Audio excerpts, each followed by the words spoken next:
On a cold April night in 1912, the unthinkable happened. But the real story of the Titanic begins long before that fateful collision. Hidden in the shadows of construction sites, buried in the decisions of desperate men, and whispered in the warnings that went unheeded. What you think you know about history's most famous ship disaster is merely the tip of an iceberg of shocking revelations and mysterious coincidences that have taken over a century to uncover. From the blood-soaked shipyards of Belfast to the bacteria-eaten wreck lying 12,500 feet beneath the Atlantic, this is the complete story of the Titanic. 103 facts that will forever change how you see this legendary tragedy. 1. The deadly birth of a legend. In the sprawling shipyards of Belfast, where steel beams reached toward gray Irish skies like the ribs of some massive beast, death stalked the workers building what would become the world's most infamous ship. The Harland and Wolff shipyard hummed with the sounds of 14,000 men hammering, welding, and riveting the Titanic into existence between 1909 and 1912. But amid the industrial symphony, tragedy struck with heartbreaking regularity. 8 workers would never live to see their creation sail, their lives claimed by falls, crushing accidents, and the countless hazards of early 20th century shipbuilding. The youngest victim was Samuel Joseph Scott, just 15 years old, barely more than a boy when he took his job at the yard. On April 20th, 1910, young Samuel climbed the scaffolding for what would be his final time. A single misstep sent him plummeting 23 feet to the unforgiving ground below, his skull fracturing instantly. Along with 246 other recorded injuries, these casualties painted the construction site with blood and foreshadowed the greater tragedy to come. 2. The hidden weakness. Deep within Titanic's magnificent hull lay a secret that would doom the ship before it ever met the iceberg. The construction demanded over 3 million rivets, each one a small but crucial guardian holding together the massive steel plates that formed the vessel's protective skin. These rivets weighed 1,200 tons in total, many painstakingly hand-forged by skilled craftsmen working in cramped, barely accessible spaces throughout the ship's frame. For decades, the world believed these rivets were the pinnacle of 1912 engineering excellence. Then modern science revealed a shocking truth. Advanced metallurgical analysis discovered that Titanic's rivets contained 3 times the amount of slag, industrial impurities, that would be acceptable by today's standards. This excess slag created microscopic weak points throughout the metal, like tiny fault lines waiting to fail. When the bone-chilling waters of the North Atlantic encountered these compromised rivets during the collision, they didn't bend and absorb impact as designed. Instead, they snapped cleanly off, allowing the steel plates to separate like a deadly zipper running along the starboard side. The very fasteners meant to protect the ship became the instruments of its destruction. 3. The fire within. As elegant passengers dined on oysters and champagne in the ship's opulent restaurants, a sinister enemy burned deep within Titanic's belly and had been burning for days. Coal bunker number 6 harbored a persistent fire that had ignited approximately 10 days before the ship even left Southampton's docks. This wasn't a sudden emergency that erupted during the voyage. It was a slow-burning catastrophe that the crew had been secretly battling while maintaining the facade of a perfect maiden voyage. Coal fires were unfortunately common on steamships of the era, caused by spontaneous combustion in the massive fuel stores. But this particular blaze proved exceptionally stubborn and dangerous. The flames consumed coal and potentially weakened structural steel throughout the journey, with black-faced stokers working around the clock to contain the inferno. They shoveled burning coal directly into the ship's furnaces, desperately trying to eliminate the fire's fuel source. Their Herculean efforts finally succeeded on April 13th, exactly 1 day before the collision with the iceberg. Maritime experts now theorize that this prolonged fire may have critically weakened the hull plating and bulkheads in the precise area where the ice would later deliver its fatal blow. 4. The Herculean task. The construction of Titanic required engineering feats that defied imagination, but none captured the raw spectacle quite like moving the ship's massive main anchor. This colossal piece of maritime hardware weighed an astounding 24 tons, roughly equivalent to 4 adult elephants or 12 modern automobiles. In an age before heavy machinery could easily handle such enormous loads, the shipyard faced a logistical nightmare that required thinking outside conventional methods. The solution they devised was both practical and magnificent. 20 powerful Clydesdale horses, each weighing over a ton itself, were harnessed together in an extraordinary procession that would become legendary in Belfast. These massive draft animals, their muscles rippling beneath glossy coats, slowly pulled humanity's largest movable anchor through the streets from forge to shipyard. Crowds gathered to witness this incredible spectacle of man, beast, and industrial ambition working in harmony. The ship's rudder was equally impressive. Standing 78 feet 8 inches high and weighing over 100 tons, it required newly invented steam-powered steering engines to move it, as no human crew could possibly turn such a massive piece of equipment manually in the ocean's powerful currents. 5. The shocking price tag. When accountants tallied the final construction costs for Titanic, the numbers revealed a startling irony that would become apparent decades later. The most luxurious ship ever built cost White Star Line exactly $75 million in 1912 dollars, equivalent to approximately $166 million in today's currency. This astronomical sum represented the pinnacle of maritime investment, incorporating the finest materials, most advanced technology, and most skilled craftsmen available anywhere in the world. Yet in a twist of fate that perfectly captures Hollywood's excess, James Cameron's 1997 film Titanic actually cost more to produce than the original ship cost to build. The movie's budget soared to over $200 million, making it the most expensive film ever made at the time and costing $34 million more than the actual vessel it portrayed. The ship's construction consumed 2,000 massive hull plates of rolled steel, each weighing between 25 and 3 tons, equivalent to the weight of 2 large automobiles per plate. These plates were precisely shaped and fitted together with mathematical precision, creating the graceful curves and powerful lines that made Titanic the most beautiful ship afloat. The irony that recreating the disaster cost more than creating the original ship would have amused and horrified the passengers who paid premium prices for their fateful journey. 6. The Great Deception. Among Titanic's 4 towering smokestacks that pierced the sky like industrial cathedrals, one harbored a secret that passengers would never discover. The fourth and final funnel, rising majestically alongside its 3 functional siblings, was nothing more than an elaborate facade, a monument to marketing deception in an age of fierce maritime competition. This impressive-looking smokestack served no purpose beyond ventilation and visual intimidation, designed purely to make Titanic appear more powerful than its competitors. In the early 1900s, passengers and maritime investors judged a ship's power and prestige by the number of smokestacks it possessed. 4 funnels suggested enormous engines, unlimited speed, and superior capability. White Star Line understood this psychological warfare perfectly and deliberately constructed the dummy funnel to create an illusion of superiority over rival ships that possessed only 3 genuine smokestacks.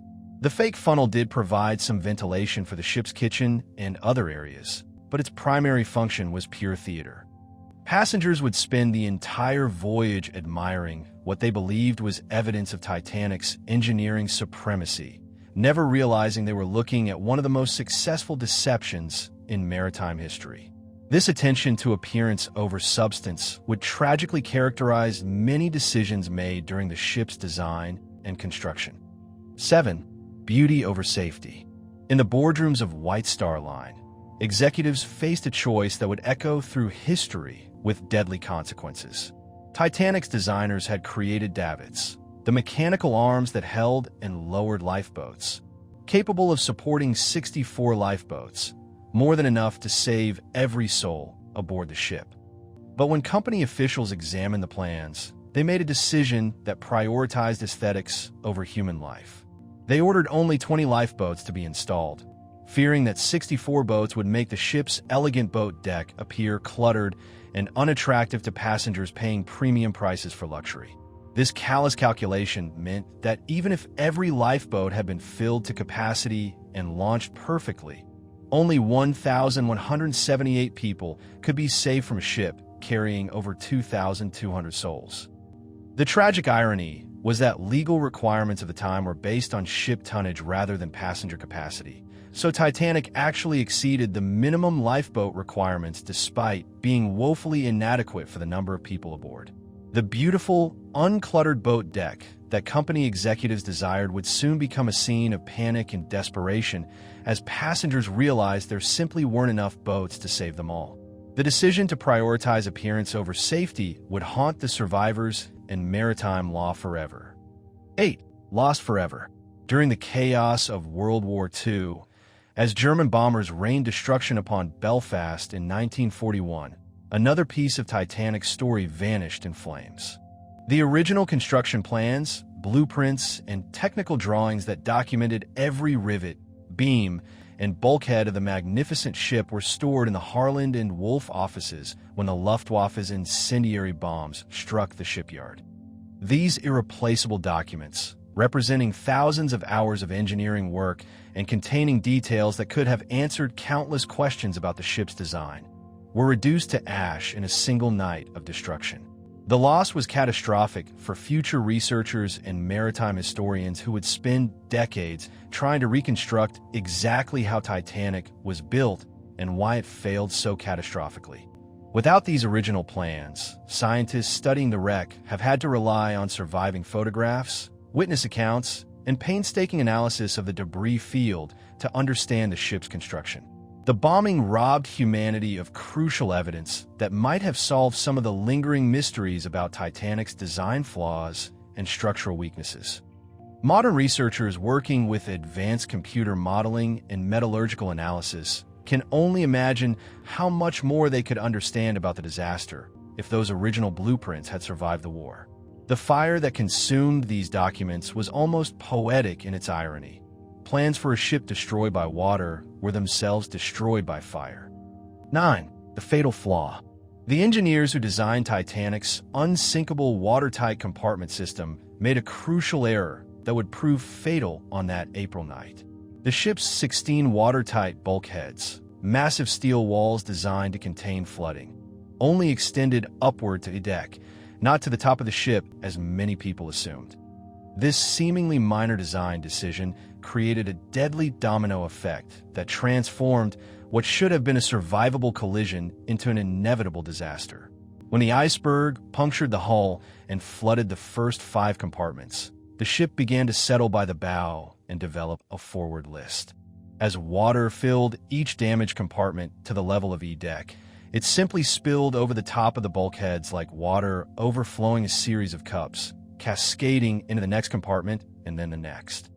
The ship had been designed to survive flooding in any 4 compartments, but the iceberg had damaged 5, and the cascading water effect meant that eventually all forward compartments would flood.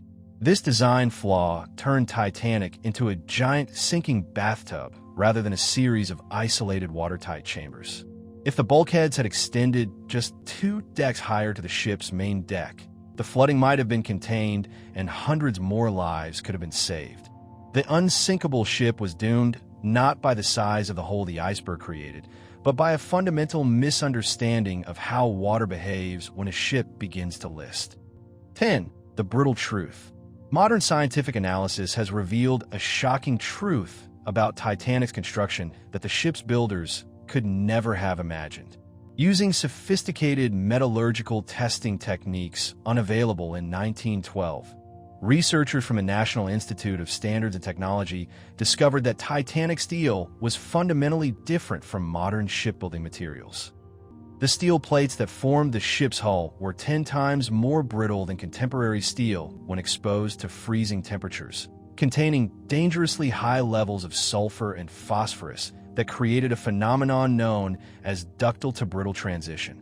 At normal temperatures, The steel was reasonably strong and flexible, but when exposed to the near-freezing waters of the North Atlantic, hovering around 28 degrees Fahrenheit, the metal's molecular structure changed dramatically.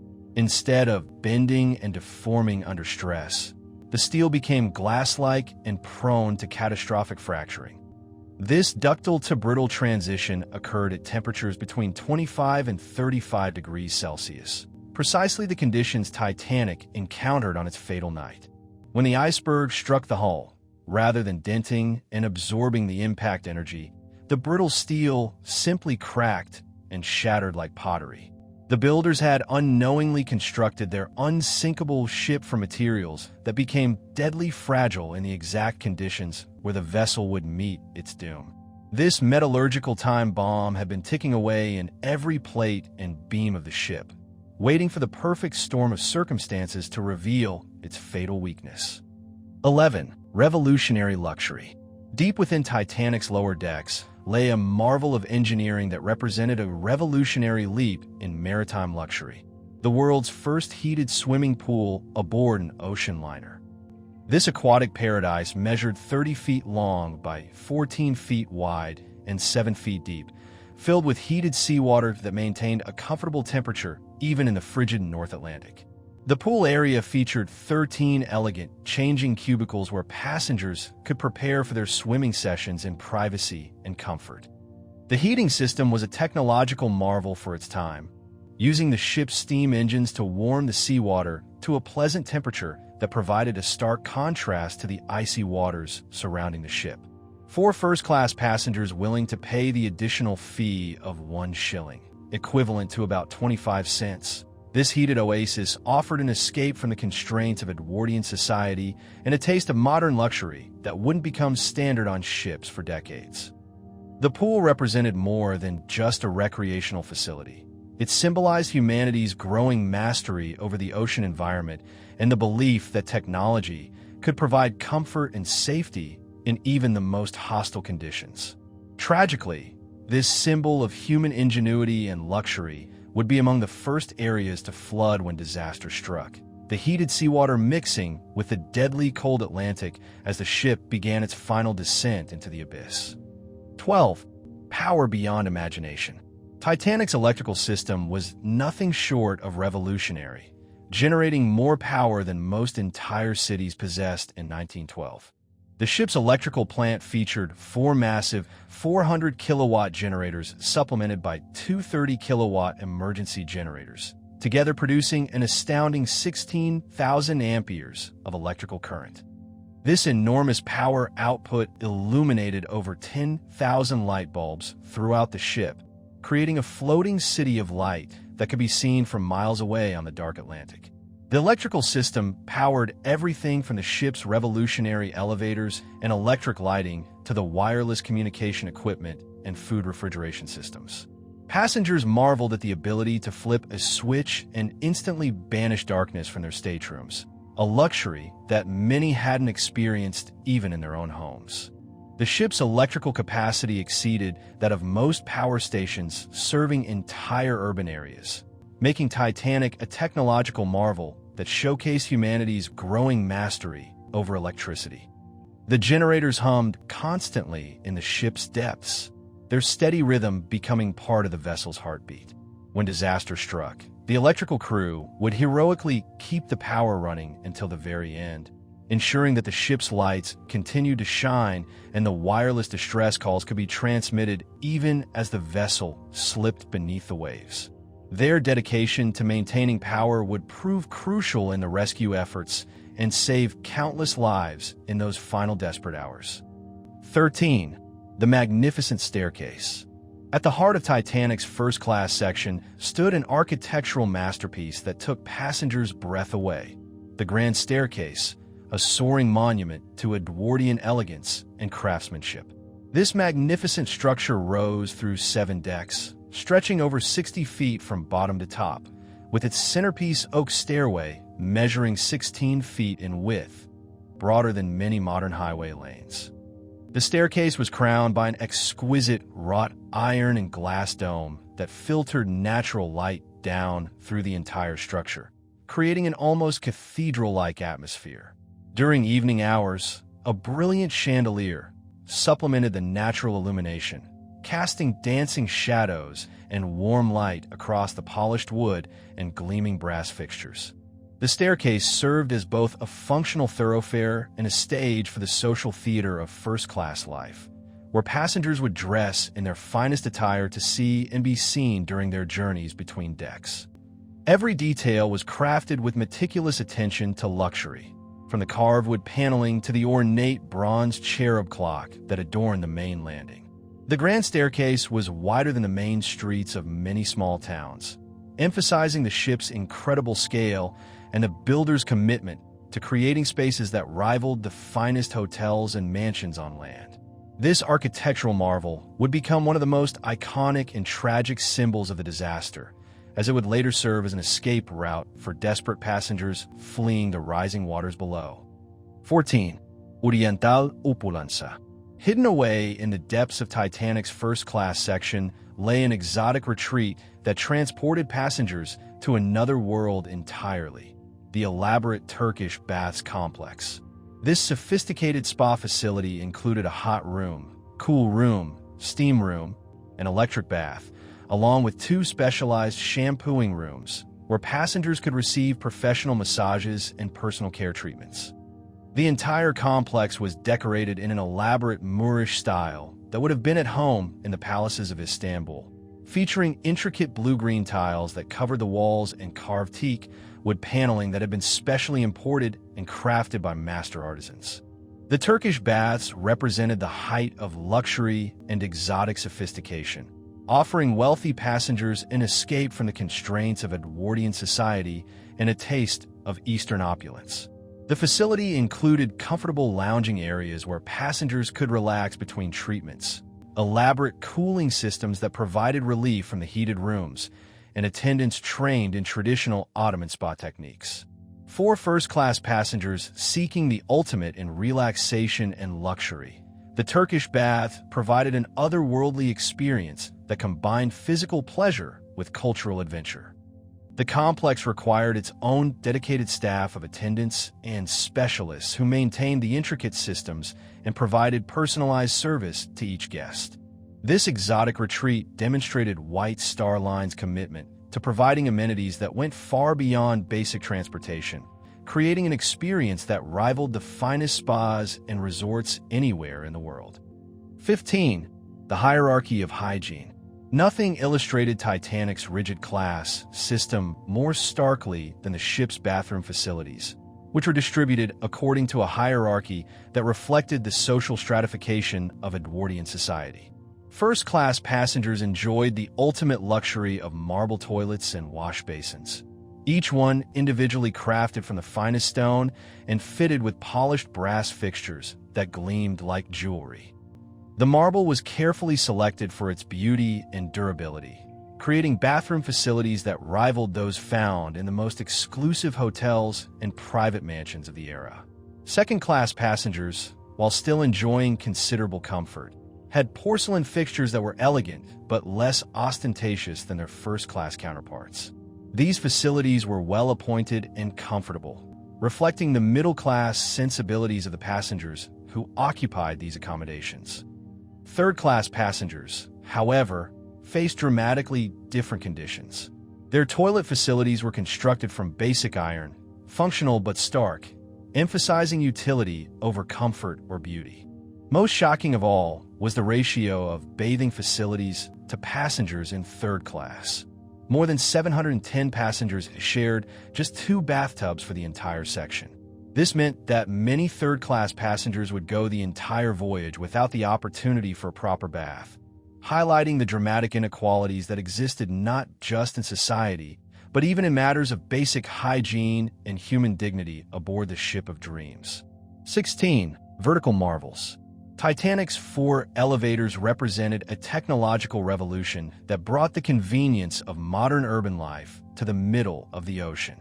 These mechanical marvels were still a novelty on land in 1912, and their presence aboard a ship was virtually unprecedented in maritime history. The ship featured 3 elevators dedicated to first-class passengers, allowing them to move effortlessly between the multiple decks of their luxurious accommodations without the need to climb stairs. Second-class passengers enjoyed the luxury of one elevator, an amenity that many hadn't experienced even in the finest hotels of their home cities. These elevators were more than just convenience features. They represented the cutting edge of technology and demonstrated White Star Line's commitment to providing passengers with amenities that surpassed anything available on competing ships. The ship also featured advanced refrigeration systems that kept food fresh throughout the voyage, and electrically operated watertight doors that could be controlled remotely from the bridge, another technological innovation that was meant to enhance safety but would prove insufficient during the disaster. The combination of these modern conveniences created an experience that felt more like staying in a luxury hotel than traveling aboard a ship. Passengers marveled at the ability to press a button and be whisked between decks, to enjoy fresh food that had been preserved in electric refrigerators, and to move through a ship where safety systems could be operated by the simple flip of a switch on the bridge. 17. The Gentleman's Sport. On G-Deck, deep within Titanic's hull, lay a sporting facility that epitomized the leisure activities of Edwardian gentlemen, a regulation squash court that measured 30 feet by 20 feet. This court featured a spectator gallery where friends and fellow passengers could watch matches and socialize, turning athletic competition into a social event that reinforced the ship's atmosphere of refined leisure. The court was constructed with the same attention to detail and quality that characterized all of Titanic's first-class amenities, featuring proper flooring, wall surfaces, and equipment that met the standards of the finest clubs on land.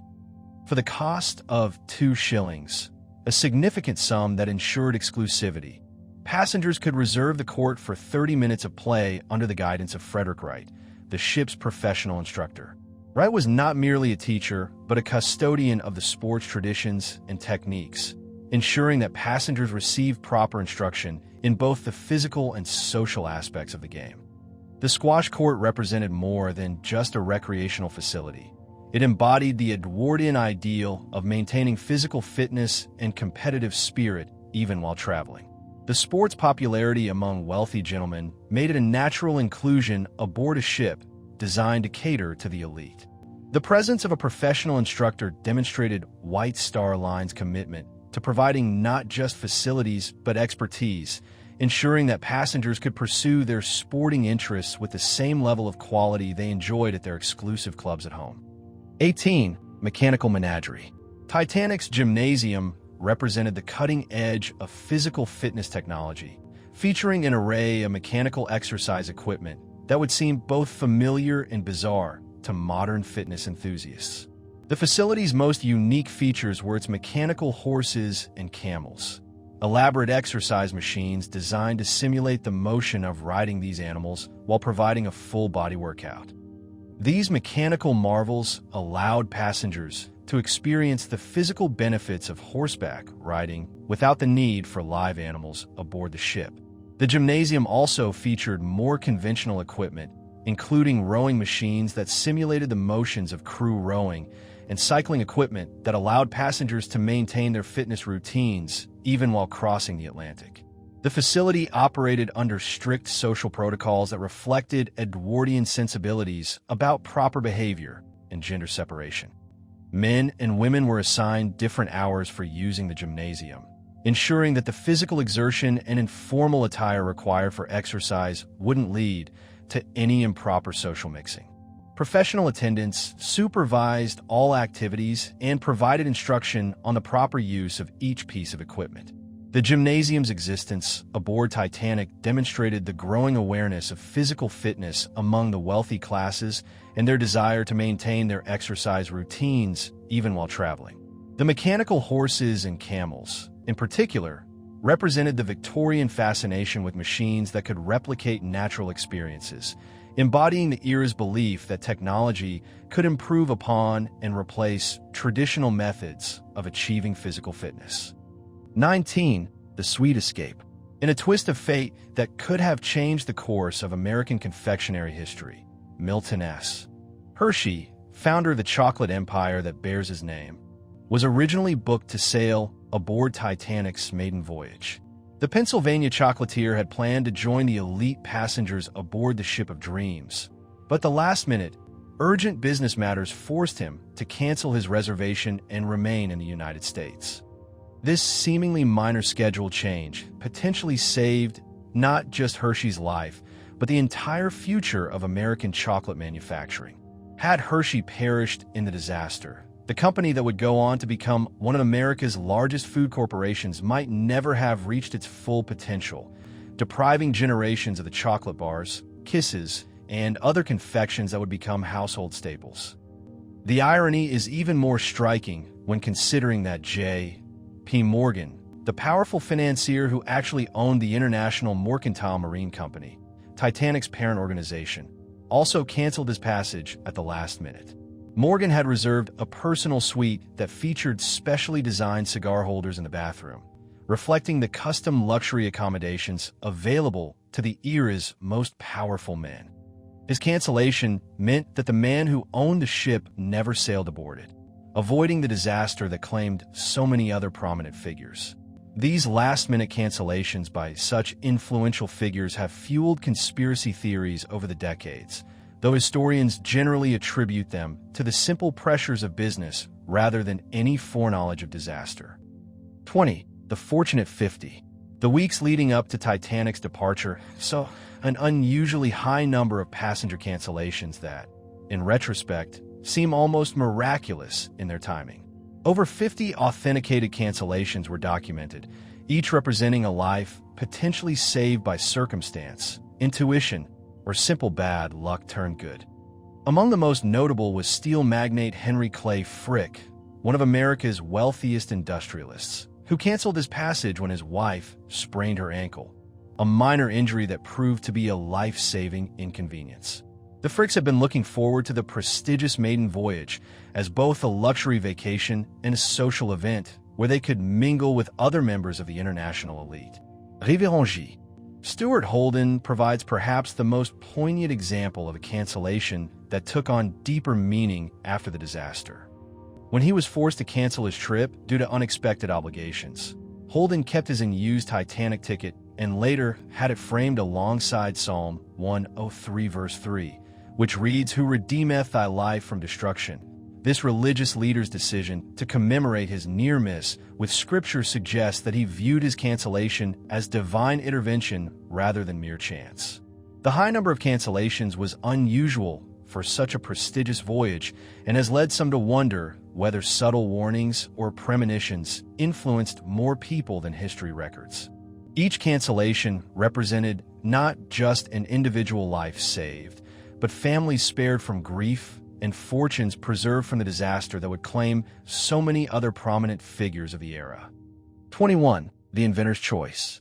Guglielmo Marconi, the Italian inventor whose wireless telegraph technology would prove crucial during Titanic's final hours, made a seemingly trivial decision that saved his life and preserved one of history's most important scientific minds. The Nobel Prize winner had originally planned to sail aboard Titanic's maiden voyage, but the last moment chose to take the Lusitania instead. His reason was remarkably mundane. He preferred the stenographer who worked aboard the Lusitania and wanted to use the voyage time to catch up on his correspondence and dictation work. This simple preference for one secretary over another meant that the man whose invention would enable Titanic to call for help wouldn't be aboard the ship when disaster struck. Marconi's wireless system was already revolutionizing global communication, allowing ships to stay in contact with land and each other across vast oceanic distances. The irony that he wasn't aboard to see his life-saving technology in action adds another layer to the many coincidences surrounding the disaster. Marconi's decision to sail on Lusitania also saved him from a second maritime disaster, as he completed his voyage safely while Titanic met its fate in the North Atlantic ice field. His survival ensured that wireless technology would continue to develop under his guidance, eventually evolving into the radio and communication systems that would prevent many future maritime disasters. The inventor whose creation would become Titanic's voice in its final desperate hours was safely aboard another ship when that voice cried out across the dark Atlantic waters, calling for help that would come too late for most aboard the doomed vessel. 22. The Captain's Secret. Captain Edward John Smith, the man entrusted with commanding Titanic on its maiden voyage, harbored a secret that revealed the pressures and deceptions common in an era when age could determine a man's career prospects. In his official paperwork and crew records, Smith listed his age as 59 years old, but documents later revealed that he was actually 62, a significant difference in an industry where youth and vigor were prized above experience in the rapidly evolving world of steamship technology. This deception wasn't born of vanity, but of necessity, as shipping companies often preferred younger commanders who were thought to be more adaptable to new technologies and less set in traditional ways. Smith had served 43 years at sea, earning him the prestigious nickname Millionaire's Captain due to his popularity among wealthy passengers who specifically requested to sail under his command. His reputation for safety and luxury service made him the natural choice for Titanic's maiden voyage, despite, or perhaps because of, his advanced age and extensive experience. The irony of concealing his age to secure command of a ship that would become his final voyage adds a tragic personal dimension to the disaster. Smith's long career had been marked by generally successful voyages and only minor incidents, making him appear to be the ideal captain for the world's largest and most luxurious ship. His decision to lie about his age reveals the intense pressure faced by aging mariners in an industry that was rapidly modernizing and the personal costs of maintaining a career in an unforgiving profession. 23. The Fatal Key. A seemingly minor administrative change in Titanic's officer assignments created a chain of events that may have contributed to the disaster in ways that highlight how small oversights can have enormous consequences. Chief Officer Henry Wilde was transferred from the Olympic to Titanic at the last minute, a decision that bumped other officers down in rank and forced David Blair, the ship's original second officer, off the crew entirely. In the confusion of this last-minute reshuffling, Blair inadvertently took with him a crucial piece of equipment, the key to the crow's nest binoculars locker. These binoculars were essential tools for the lookouts stationed in the crow's nest, whose job was to scan the horizon for hazards like icebergs. The locked binoculars remained secured in their case throughout the voyage, leaving lookouts Frederick Fleet and Reginald Lee to rely on their naked eyes alone on the fateful night of April 14th. Maritime experts have debated whether having binoculars would have made a difference in spotting the iceberg earlier, given the unusually calm seas and moonless night that made icebergs particularly difficult to detect. Some argue that binoculars might have provided the crucial extra seconds needed to avoid collision, while others contend that the conditions were so poor that even enhanced vision wouldn't have helped. Regardless of their potential impact, the missing binoculars represent another link in the chain of small failures and oversights that combine to create the perfect conditions for disaster. The image of lookouts straining their eyes against the darkness while their most important tool lay locked away just feet from their position adds a particularly poignant element to the tragedy. 24. The Orphan Children. Among the most heartbreaking human stories aboard Titanic was that of the Titanic orphans, two young boys whose father had kidnapped them and brought them aboard under false pretenses, creating a mystery that would captivate the world after the disaster. Michel Naverdal Sr., a French tailor going through a bitter divorce, made the desperate decision to take his sons, Michel Jr., age 4, and Edmund, age 2, without his estranged wife's permission. To avoid detection, he boarded Titanic under the false name Louis Hoffman, hoping to start a new life with his children in America. The boys, too young to understand the gravity of their situation, likely viewed the voyage as an exciting adventure with their father. When disaster struck, Michel Sr. faced an agonizing decision. As the ship sank and lifeboats were being loaded with women and children first, he placed his young sons in a lifeboat, knowing he would likely never see them again. True to his fears, Michel Sr. perished in the sinking, leaving his children orphaned on a foreign ship surrounded by strangers who didn't speak their language. The boys survived the disaster, but became an international mystery when rescue ships arrived. They spoke only French and were too young to provide their real names or any useful information about their identity. Their photograph was circulated worldwide as authorities sought to identify them and find their relatives. The international publicity campaign eventually succeeded when their mother in France recognized their pictures in newspapers. The reunion of the children with their mother became one of the few uplifting stories to emerge from the tragedy, though it was forever shadowed by the loss of their father. 25.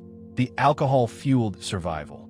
Chief Baker Charles Juffin's survival story reads like something from fiction, yet remains one of the most well-documented and extraordinary accounts of endurance from the Titanic disaster.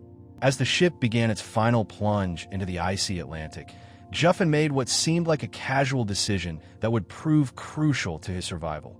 He fortified himself with a considerable amount of alcohol from the ship's stores. While other passengers and crew members struggled desperately to find places in lifeboats or attempted to leap into the water, Juffin calmly continued drinking as he helped load passengers into boats.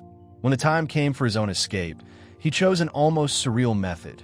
Rather than jumping or being thrown into the water, Juffin literally rode the ship down like an enormous sinking elevator.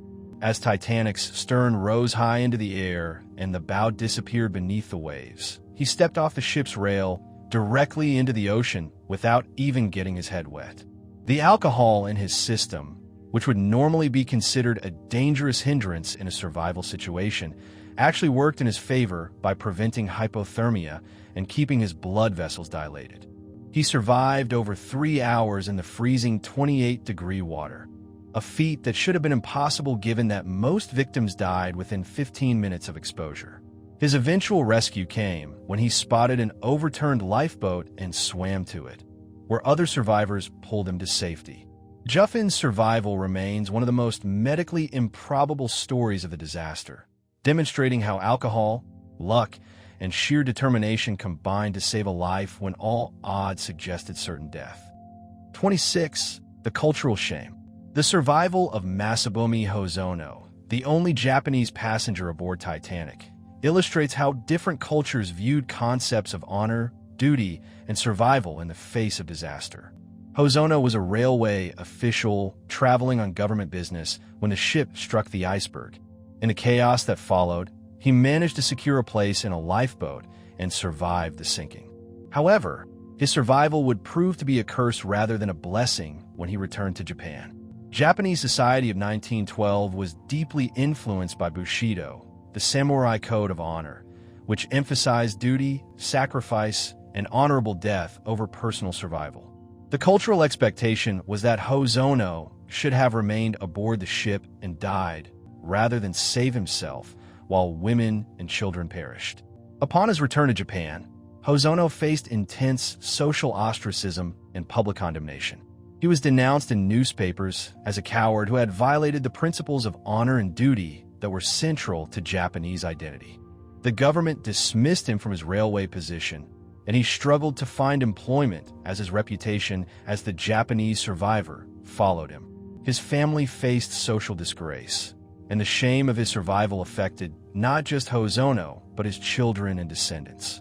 This cultural response to his survival illustrates the dramatic differences in how various societies viewed the disaster and the moral obligations of passengers in life-threatening situations. The contrast between Western appreciation for survival and Japanese condemnation of it highlights how the Titanic disaster was interpreted through vastly different cultural lenses, making Hosono's survival both a personal triumph and a cultural tragedy. 27. The human cargo. The exact number of souls aboard Titanic has been a source of confusion and debate for over a century, but the most accurate count places 2,224 people on the ship during its maiden voyage, 1,317 passengers, and 907 crew members. These numbers represent not just statistics, but individual human stories, dreams, and destinies that converged on one ship for one fateful journey. Among the passengers were 107 children, ranging from infants in arms to teenagers traveling with their families to new lives in America. Tragically, 53 of these young passengers would perish in the disaster, with 49 of them coming from third-class accommodations, a stark reminder of how social class determined survival chances even for the most vulnerable passengers. The ship also carried 69 confirmed Jewish passengers, for whom special kosher meals were prepared by the ship's kitchen staff, demonstrating White Star Line's attention to the dietary requirements of their diverse passenger manifest. These passengers came from across the social spectrum, from wealthy American industrialists returning from European business trips to poor European immigrants seeking better lives in the New World. The crew represented a cross-section of maritime professionals, from highly skilled officers and engineers to coal stokers and kitchen staff. Each person aboard carried their own hopes, fears, and reasons for making the journey, creating a floating microcosm of early 20th century society. The diversity of passengers and crew meant that the disaster would impact communities around the world, from the mansions of New York's elite to the poorest villages of Ireland and Scandinavia. 28. The wage gap. The vast inequality aboard Titanic extended beyond passenger accommodations to the ship's crew, where salaries reflected the rigid class distinctions of Edwardian society.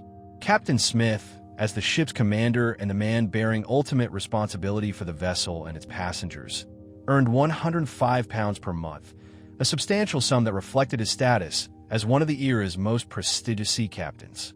His salary was more than 30 times that of the female stewardesses, who earned a mere £3 10 shillings monthly for their exhausting work attending to passenger needs around the clock. This dramatic wage disparity wasn't unusual for the time, but highlights the extreme economic inequality that characterized both the ship and society as a whole. The lower-paid staff, including stewardesses, bedroom stewards, and dining room attendants, supplemented their meager wages through passenger tips, creating a system where their financial survival depended on the generosity of those they served. This tipping culture meant that crew members had strong incentives to provide exceptional service, but also created additional class tensions as staff competed for the attention and approval of wealthy passengers. The salary structure reflected not just job responsibilities, but gender, social status, and perceived importance within the ship's hierarchy. Male officers and skilled technicians earned significantly more than female staff, regardless of their hours worked or dedication to service.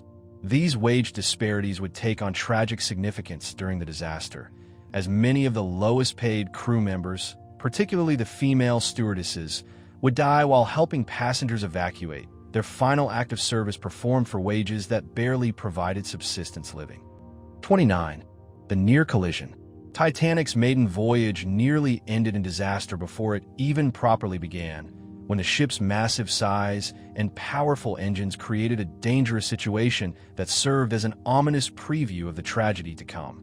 As the giant liner slowly pulled away from Southampton's dock, its enormous displacement created powerful suction forces in the water that had unexpected and nearly catastrophic consequences. The SS New York, a smaller vessel moored nearby, suddenly found itself being drawn toward Titanic by these hydraulic forces. The steel cable securing New York to the dock began stretching under the tremendous strain, creating dangerous tension that threatened to snap with explosive force. Witnesses described hearing the cables snap like gunshots as they reached their breaking point, sending the smaller ship drifting directly toward Titanic's hull. Quick thinking by tugboat operators and some skillful maneuvering managed to avert collision by a mere 4 feet, a distance that seems almost impossibly small when considering the massive size of both vessels. Had the collision occurred, it could have damaged Titanic before the maiden voyage even began, potentially preventing the later disaster entirely or creating a different tragedy right in Southampton Harbor.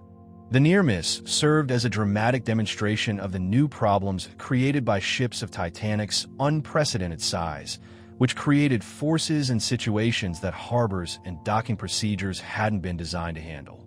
The incident required delaying departure while New York was secured and the situation stabilized, creating the first of many small delays and problems that would characterize the voyage. This near collision in Southampton Harbor now seems like a warning that went unheeded, a preview of how Titanic's size and power could create dangerous situations that the maritime world wasn't prepared to handle. 30. The missing eyes. The locked binoculars in Titanic's crow's nest have become one of the most debated what-if scenarios in maritime history, representing a small oversight with potentially enormous consequences. When Second Officer David Blair was removed from the crew at the last minute due to officer reshuffling, he inadvertently took with him the key to the binoculars locker in the crow's nest, the ship's primary lookout post. This meant that Frederick Fleet and Reginald Lee, the lookouts on duty during the collision, had to rely solely on their naked eyes to scan the horizon for dangers. The missing binoculars became a focal point during the post-disaster investigations, with Fleet himself testifying that having binoculars might have allowed them to spot the iceberg sooner. The lookout's job was already incredibly difficult on the night of April 14th due to the unusually calm seas that eliminated the telltale white foam that typically outlines icebergs, combined with the moonless night that reduced visibility to near-zero conditions. Fleet later stated that they could have spotted the iceberg earlier with binoculars, potentially providing enough warning time to avoid collision entirely. However, other maritime experts argue that the conditions were so poor that even binoculars wouldn't have made a significant difference. The debate continues over whether those locked binoculars represent a crucial missed opportunity for survival or simply another frustrating detail in a disaster that was already inevitable given the confluence of other factors. The image of the binoculars sitting locked away just feet from where they were desperately needed has become a powerful symbol of how small oversights and bureaucratic failures contributed to one of history's greatest maritime disasters. 31. The dangerous overconfidence. Titanic's safety preparations were woefully inadequate, reflecting a dangerous overconfidence in the ship's technology and design that would prove tragically misplaced. Only one lifeboat drill had been conducted during the ship's time in Southampton, a brief, cursory 15-minute exercise that involved lowering just 2 boats and gave no practical training to either crew or passengers. This minimal preparation left both staff and passengers completely unprepared for the reality of abandoning ship in emergency conditions. Even more troubling, Captain Smith had scheduled a comprehensive lifeboat drill for the morning of April 14th, but canceled it without explanation. This canceled drill would have taken place just hours before the collision, potentially providing crucial training that could have saved hundreds of lives during the actual emergency. The lack of proper safety training meant that when disaster struck, crew members struggled with unfamiliar equipment, while passengers had no idea how to properly board lifeboats or what to expect during evacuation procedures. Many lifeboats were lowered only partially filled because crew members were uncertain about weight capacities and loading procedures. The canceled morning drill represents one of the most tragic what-if scenarios of the disaster, as proper training just hours before the collision might have dramatically improved evacuation efficiency and survival rates. The overconfidence in Titanic's safety systems led to a dangerous complacency that treated safety drills as unnecessary formalities rather than essential preparations for survival. This attitude reflected the broader belief that ships like Titanic were essentially unsinkable and that extensive emergency preparations were unnecessary for such technologically advanced vessels. 32. Nature's conspiracy. The weather and ocean conditions on the night of April 14, 1912, created a perfect storm of circumstances that conspired to make iceberg detection nearly impossible and significantly increase the danger of collision. The sea was unusually calm, so calm that passengers remarked on the lack of wave motion and the peaceful nature of the voyage. While this might seem like ideal sailing conditions, the absence of waves eliminated one of the most important natural warning systems for icebergs. Normally, waves breaking against ice create distinctive white foam and spray that make icebergs visible from considerable distances, even in poor light conditions. The calm seas also prevented the phosphorescent plankton in the water from being disturbed and glowing, which typically creates a subtle illumination around objects in the water.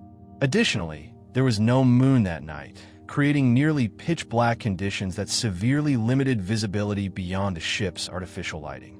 Perhaps most significantly, atmospheric scientists now believe that thermal inversion conditions existed in the area where the cold Labrador Current met the warmer Gulf Stream. This phenomenon creates optical illusions similar to mirages, distorting the appearance of objects on the horizon and making accurate distance judgment extremely difficult. These thermal layers can make objects appear closer or farther than they actually are, and can even create false horizons that confuse navigators. The combination of these factors created conditions that were almost perfectly designed to hide icebergs from detection until it was too late to avoid collision.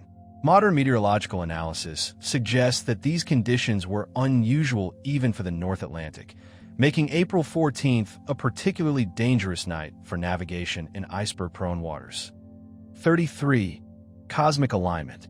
Some researchers have theorized that astronomical factors may have contributed to the unusual number of icebergs in the North Atlantic shipping lanes during April 1912, adding a cosmic dimension to the disaster. The theory centers around unusual tidal conditions created by the Earth's position in its orbit and the Moon's alignment with other celestial bodies. In January 1912, the Earth had reached its closest approach to the Sun, perihelion, while simultaneously experiencing unusually close lunar alignment that created stronger than normal tidal forces. These enhanced tidal conditions may have broken off larger numbers of icebergs from Greenland glaciers earlier in the year, setting them on collision courses with shipping lanes. The stronger tides could also have pushed icebergs farther south than typical, placing them directly in the path of ships following standard North Atlantic routes. Additionally, the gravitational forces from this celestial alignment may have affected ocean currents in ways that concentrated icebergs in areas that were normally relatively clear.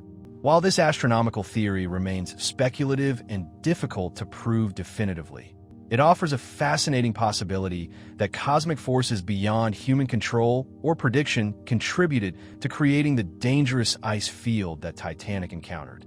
The idea that the positions of the Moon, Sun, and Earth conspired to place unusual numbers of icebergs in Titanic's path adds an almost mythological dimension to the disaster. Whether or not astronomical factors played a role, the theory highlights how many different forces, from human error to natural phenomena to cosmic alignment, may have combined to create the perfect conditions for tragedy.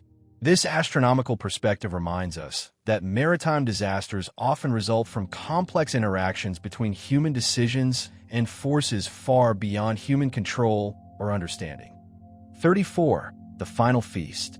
The provisioning of Titanic for its maiden voyage reads like an inventory of Edwardian excess, with quantities of food and drink that reflected both the ship's luxury ambitions and its passenger capacity.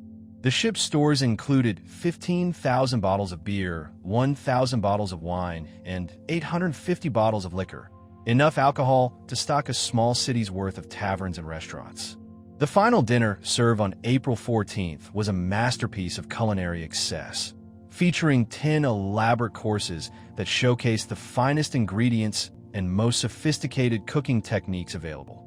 The menu included fresh oysters flown in from the finest beds, perfectly prepared filet mignon, exotic foie gras that was a delicacy even among the wealthy, and an elaborate Waldorf pudding that required hours of preparation by skilled pastry chefs. The kitchen staff worked around the clock to prepare meals that rivaled those served in the world's finest restaurants, with multiple dining rooms serving different classes of passengers according to their ticket prices and social status. The sheer volume of provisions reflects the ship's capacity and the expectation that the voyage would proceed normally, with passengers enjoying every meal from departure to arrival. The irony that such an elaborate final meal was served just hours before disaster struck adds a poignant element to the tragedy. Many passengers enjoyed their last earthly meal in luxury and comfort, completely unaware that they were participating in a final feast before their journey into eternity. The contrast between the evening's culinary elegance and the desperate struggle for survival that would follow just hours later encapsulates the sudden transformation from luxury to disaster that defined the Titanic experience. 35. The Moment of Truth. At exactly 11:40 p.m. ship's time on April 14, 1912, lookout Frederick Fleet spotted the dark mass of an iceberg directly ahead of Titanic and initiated the sequence of events that would define one of history's most famous maritime disasters. From the moment Fleet first glimpsed the ice to the moment of impact, only 30 seconds elapsed. A heartbreakingly brief window that proved insufficient to avoid catastrophe despite the heroic efforts of both lookouts and bridge crew. Fleet's training kicked in immediately as he rang the crow's nest warning bell 3 times and shouted down to the bridge, "Iceberg, right ahead." Words that would echo through maritime history. Simultaneously, he reached for the telephone connecting the crow's nest to the bridge, alerting First Officer Murdoch to the immediate danger. Murdoch's response was swift and followed proper procedure. He ordered hard A-starboard to turn the ship away from the ice while simultaneously ordering full astern to reverse the engines in an attempt to stop the vessel's forward momentum. The ship began to respond to these commands, slowly turning to port as the massive rudder deflected the water flow. But Titanic's enormous size and momentum made quick maneuvering impossible. In those final seconds, everyone involved did everything correctly according to maritime protocols and training. Yet the laws of physics and the ship's massive scale made collision inevitable. The tragedy wasn't caused by human error in those crucial 30 seconds, but by the convergence of earlier decisions and circumstances that had placed the ship in an impossible situation. Those half-minute represented the culmination of all the factors that had conspired to create disaster, from a missing binoculars to the calm seas to the ship's position in the ice field. 36. The massive adversary. The iceberg that sealed Titanic's fate was a massive mountain of ice that dwarfed even the largest ship of its era, yet remained largely hidden beneath the deceptively calm surface of the North Atlantic. Rising 50 to 100 feet above the waterline, the iceberg stretched 200 to 400 feet in length, making it larger than many city blocks and easily capable of crushing any vessel that struck at its speed. However, the most dangerous aspect of this frozen giant was what lay beneath the surface. Oceanographers know that only about 167% of an iceberg's total mass is visible above water, meaning that the underwater portion of Titanic's destroyer was enormous beyond imagination. The collision was so violent that chunks of ice actually broke off and penetrated the ship, with pieces of the iceberg entering first-class passenger Edwin Kimball's cabin through his porthole, providing him with the surreal experience of finding Arctic ice in his luxury stateroom. The force of impact scattered ice across Titanic's forward well deck, where some passengers gathered pieces as souvenirs, not realizing they were collecting fragments of their ship's destroyer. The iceberg itself had likely been floating in the North Atlantic for months or even years, gradually making its way south from the glaciers of Greenland through the cold Labrador Current.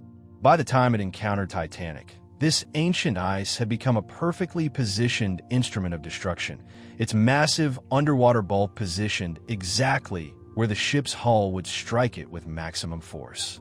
The iceberg's journey from Arctic Glacier to North Atlantic shipping lane represented a convergence of natural forces that had been building toward this catastrophic moment for years.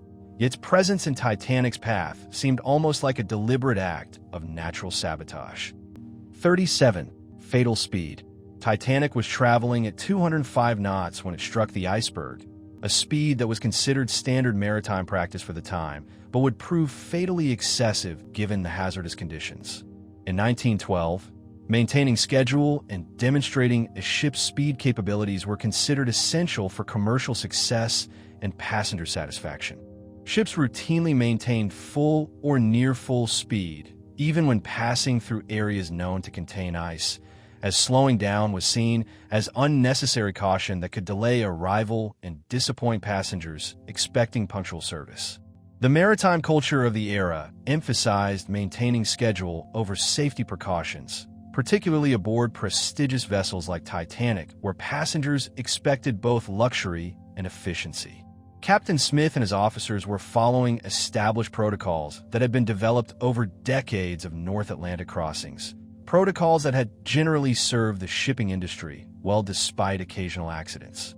However, Titanic's massive size and momentum meant that stopping or turning required much more time and distance than smaller vessels.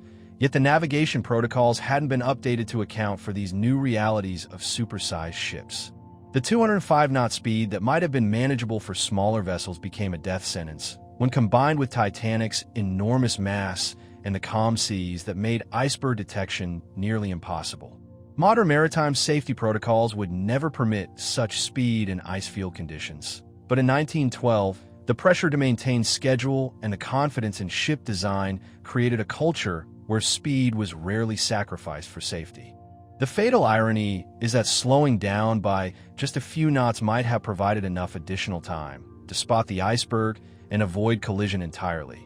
But the commercial and cultural pressures of the era made such precautions seem unnecessary and even cowardly. 38. The tiny wound. One of the most shocking revelations about Titanic's sinking came from modern sonar mapping of the wreck, which revealed that the iceberg created far less damage than anyone had imagined for over 80 years. Rather than the massive 300-foot gash that early investigators theorized, the actual damage consisted of only 6 thin tears in the hull, totaling approximately 1 square meter, an area smaller than a typical office desk. This revelation completely changed understanding of how the ship sank and highlighted the deadly efficiency of the iceberg's attack. The tears were created not by the ice scraping along the hull like a giant can opener, but by the tremendous impact forces that caused the brittle steel plates to fracture and the compromised rivets to fail. The relatively small size of these openings makes the ship's rapid flooding even more remarkable and demonstrates how efficiently designed the watertight compartment system was supposed to be. The fact that such small holes could sink the largest ship in the world revealed fundamental flaws in the bulkhead design and the steel's cold weather performance. Each tear was positioned perfectly to flood a separate watertight compartment, creating multiple independent flooding sources that overwhelmed the ship's damage control capabilities. The 75-meter scrape along the starboard side created a pattern of damage that opened 5 of the ship's 16 watertight compartments to the sea, one more than the ship was designed to survive. The precision of this damage pattern was almost surgical in its efficiency, striking exactly the right spots to ensure that Titanic's safety systems would be overwhelmed. Modern computer modeling has shown that if the damage had been concentrated in just 4 compartments, or if the tears had been in slightly different locations, the ship might have survived long enough for rescue ships to arrive and save everyone aboard. 39. The deceptive calm. Many passengers aboard Titanic initially had no idea that their ship had been mortally wounded, as the collision with the iceberg was far less dramatic than most people would expect from such a catastrophic event. Passengers throughout the ship described the impact as merely a slight shock or gentle tremor that barely interrupted conversations or disturbed drinks on tables. Some thought someone was simply pulling a heavy chain across the ship's deck, while others assumed the engines had been shut down for routine maintenance. The lack of any dramatic crash, explosion, or obvious damage created a false sense of security that would prove deadly, as precious evacuation time was lost while passengers remained in their cabins, unaware of the mortal danger they faced. This deceptively minor impact was actually a testament to Titanic's enormous size and mass. The ship was so large that even a collision with a mountain of ice felt like nothing more than a gentle bump to most people aboard. The thick steel hull and multiple deck layers also insulated passengers from the sounds of rushing water and structural damage that were occurring far below their luxury accommodations. Many passengers actually went back to sleep after the collision, assuming that whatever had happened was minor and had been quickly resolved by the crew. Others gathered in public areas to discuss the curious incident, treating it more as an interesting interruption to their voyage than as a life-threatening emergency. The crew's initial calm response, following proper protocols to assess damage before alarming passengers, reinforced the sense that nothing serious had occurred. This dangerous calm would persist for crucial minutes and even hours as passengers dressed leisurely, gathered personal belongings, and moved about the ship without any sense of urgency, not realizing that every minute of delay brought them closer to disaster. 40. The fatal delay. The timeline of Titanic's final hours reveals a series of crucial delays that cost hundreds of lives and demonstrates how quickly a survivable situation became a deadly catastrophe. The collision occurred at 11:40 p.m., but Captain Smith didn't order the lifeboats to be prepared until 12:05 a.m., a delay of 25 minutes during which the ship continued taking on water at an alarming rate. This seemingly brief delay was actually an eternity in emergency situations, as every minute of flooding made the ship heavier, more unstable, and harder to evacuate safely. Even more tragic was the delay in launching the first lifeboat, which didn't occur until 12:45 a.m., a full hour and 5 minutes after the collision. This first boat, despite having a capacity for 65 people, was lowered with only 28 passengers and crew aboard, establishing a pattern of underfilled lifeboats that would persist throughout the evacuation. The total sinking time of 2 hours and 40 minutes sounds like a reasonable amount of time for evacuation, but the reality was that much of this time was wasted due to poor organization, inadequate training, and the failure to recognize the severity of the situation. During the crucial first hour after collision, when the ship was most stable and evacuation would have been easiest, relatively little was accomplished in terms of getting passengers into lifeboats. By the time the evacuation began in earnest, the ship was already developing a dangerous list that made launching lifeboats increasingly difficult and dangerous. The delay in recognizing the severity of the situation and implementing emergency procedures transformed what might have been an orderly evacuation into a desperate race against time that many passengers would lose. Modern emergency protocols emphasize immediate action and erring on the side of caution, lessons learned directly from the deadly delays that characterized Titanic's final hours. 41. The missing system. One of the most shocking aspects of Titanic's evacuation was the complete absence of any organized emergency response system, leaving passengers and crew to improvise their own survival strategies in the face of disaster. No general alarm was ever sounded throughout the ship, meaning that many passengers remained unaware of the danger until water was literally rising around their feet. Officers were never formally assembled to coordinate evacuation efforts, and no systematic approach was implemented to ensure that all areas of the ship were properly evacuated. This lack of organization meant that passengers in some sections of the ship never received any warning or instruction, while others got conflicting information from different crew members who were operating without clear orders or coordination. The absence of a unified emergency response plan created chaos that cost precious time and lives as crew members worked at cross purposes and passengers wandered about the ship unsure of what they should do or where they should go. Many passengers only learned of the danger through word of mouth from other travelers or by discovering the ship's unusual angle and the sound of rushing water. The ship's officers, despite their training and experience, had never drilled for an emergency of this magnitude and found themselves improvising responses to situations they had never encountered. The lack of passenger safety briefings, which are standard on modern ships, meant that most people aboard had no idea where their closest lifeboat was located or how to reach it in an emergency. This organizational failure reflects the dangerous overconfidence in Titanic's safety systems and the belief that such emergency procedures would never be needed aboard an unsinkable ship. The tragic irony is that many of the lives lost could have been saved if a proper emergency response system had been in place and activated immediately after the collision. 42. The designer's fate. Thomas Andrews, Titanic's chief designer and one of the most brilliant naval architects of his generation, found himself aboard his greatest creation during its maiden voyage as part of the Guarantee Group, a team of 9 Harland and Wolff representatives responsible for monitoring the ship's performance and addressing any problems that arose. Andrews knew Titanic better than anyone else alive, having overseen every aspect of its design and construction from the initial drawings to the final fittings.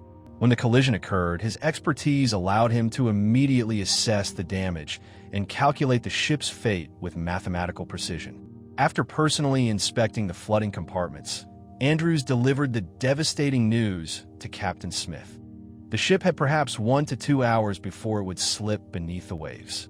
This brilliant man, who had spent years creating what he believed would be the safest ship ever built, now found himself trapped aboard his own creation as it died around him. Andrews spent his final hours moving through the ship, directing evacuation efforts and urging passengers to put on life jackets and get to the boats. Witnesses reported seeing him frantically throwing deck chairs overboard to provide flotation for people in the water. His last known sighting was in the first-class smoking room, where he was found standing alone, staring into space with his arms folded, having apparently given up hope after exhausting himself in rescue efforts. Andrews and all 8 other members of the Guarantee Group perished in the disaster, taking with them irreplaceable knowledge about the ship's design and the specific details of what went wrong. The death of these technical experts represented not just human tragedy, but the loss of crucial information that might have prevented similar disasters in the future. 43. The Final Concert. The story of Titanic's 8-piece orchestra has become one of the most iconic and emotionally powerful elements of the disaster, representing the triumph of human dignity and professionalism in the face of certain death. Led by bandleader Wallace Hartley, these professional musicians continued performing on deck as the ship sank beneath their feet, providing comfort and normalcy to passengers during the most terrifying experience of their lives. The orchestra had been assembled from some of Britain's finest shipboard musicians, each one a skilled professional who had chosen maritime service as a way to see the world while practicing their craft. As the evacuation proceeded around them, these men made the conscious decision to keep playing, understanding that their music might provide some measure of calm and courage to the frightened passengers and crew members struggling to survive. The exact final song they played has become one of maritime history's great mysteries, with survivor accounts varying between the hymn "Nearer, My God" to the popular song "Songe de Tom" and other pieces. This uncertainty about their final performance adds to the mythological quality of their sacrifice and ensures that their last act remains forever shrouded in poetic mystery. What is certain is that all 8 musicians perished in the sinking, their commitment to their duty and their passengers complete and unwavering until the very end. Their decision to continue playing while the ship sank around them has inspired countless books, movies, and musical compositions, becoming a symbol of professional dedication and human dignity that transcends the specific circumstances of the disaster. The image of these men standing on a tilting deck, playing their instruments as chaos erupted around them, captures the very best of human nature in humanity's darkest hour. 44. The Tale of Two Sides. The evacuation of Titanic's lifeboats revealed a fascinating study in leadership styles and interpretation of orders, as the 2 senior officers responsible for port and starboard boat operations implemented the women and children first protocol in dramatically different ways. First Officer William Murdoch, supervising the starboard side boats, interpreted the order as women and children first in the traditional sense.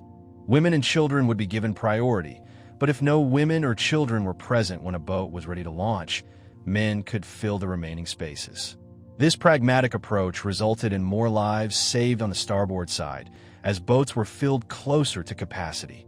Second Officer Charles Lightoller, commanding the port side operation, interpreted the same order as women and children only, rigidly enforcing this policy even when it meant lowering boats with empty seats rather than allowing men aboard.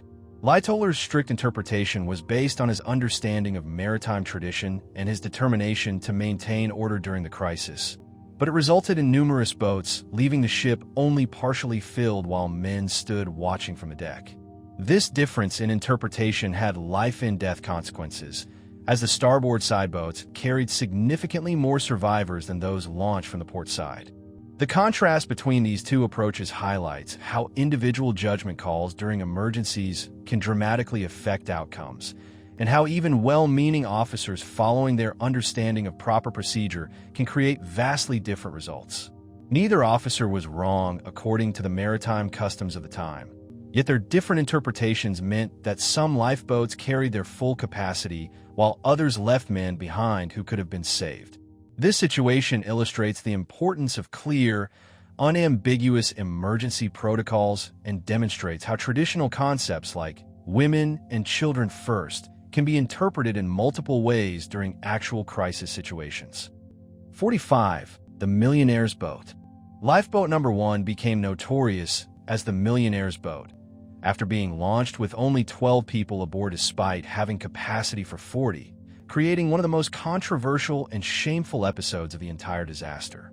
The boat's passengers included 5 first-class travelers and 7 crew members, making it the most exclusive and underutilized lifeboat of the entire evacuation.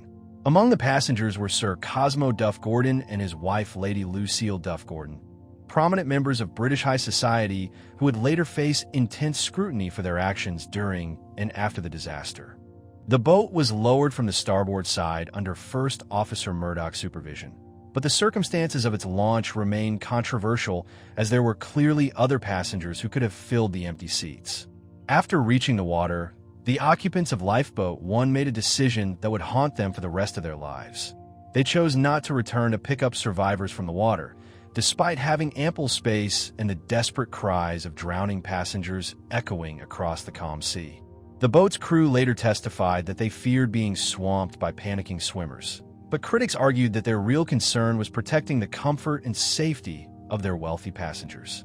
Even more controversially, Sir Cosmo Duff Gordon later gave each crew member £5 as compensation for their lost kit and belongings, a gesture that was interpreted by many as a bribe for not returning to help other passengers. The story of Lifeboat 1 became a symbol of class privilege and moral cowardice during the disaster, representing how wealth and social status could literally buy passage to safety while others perished.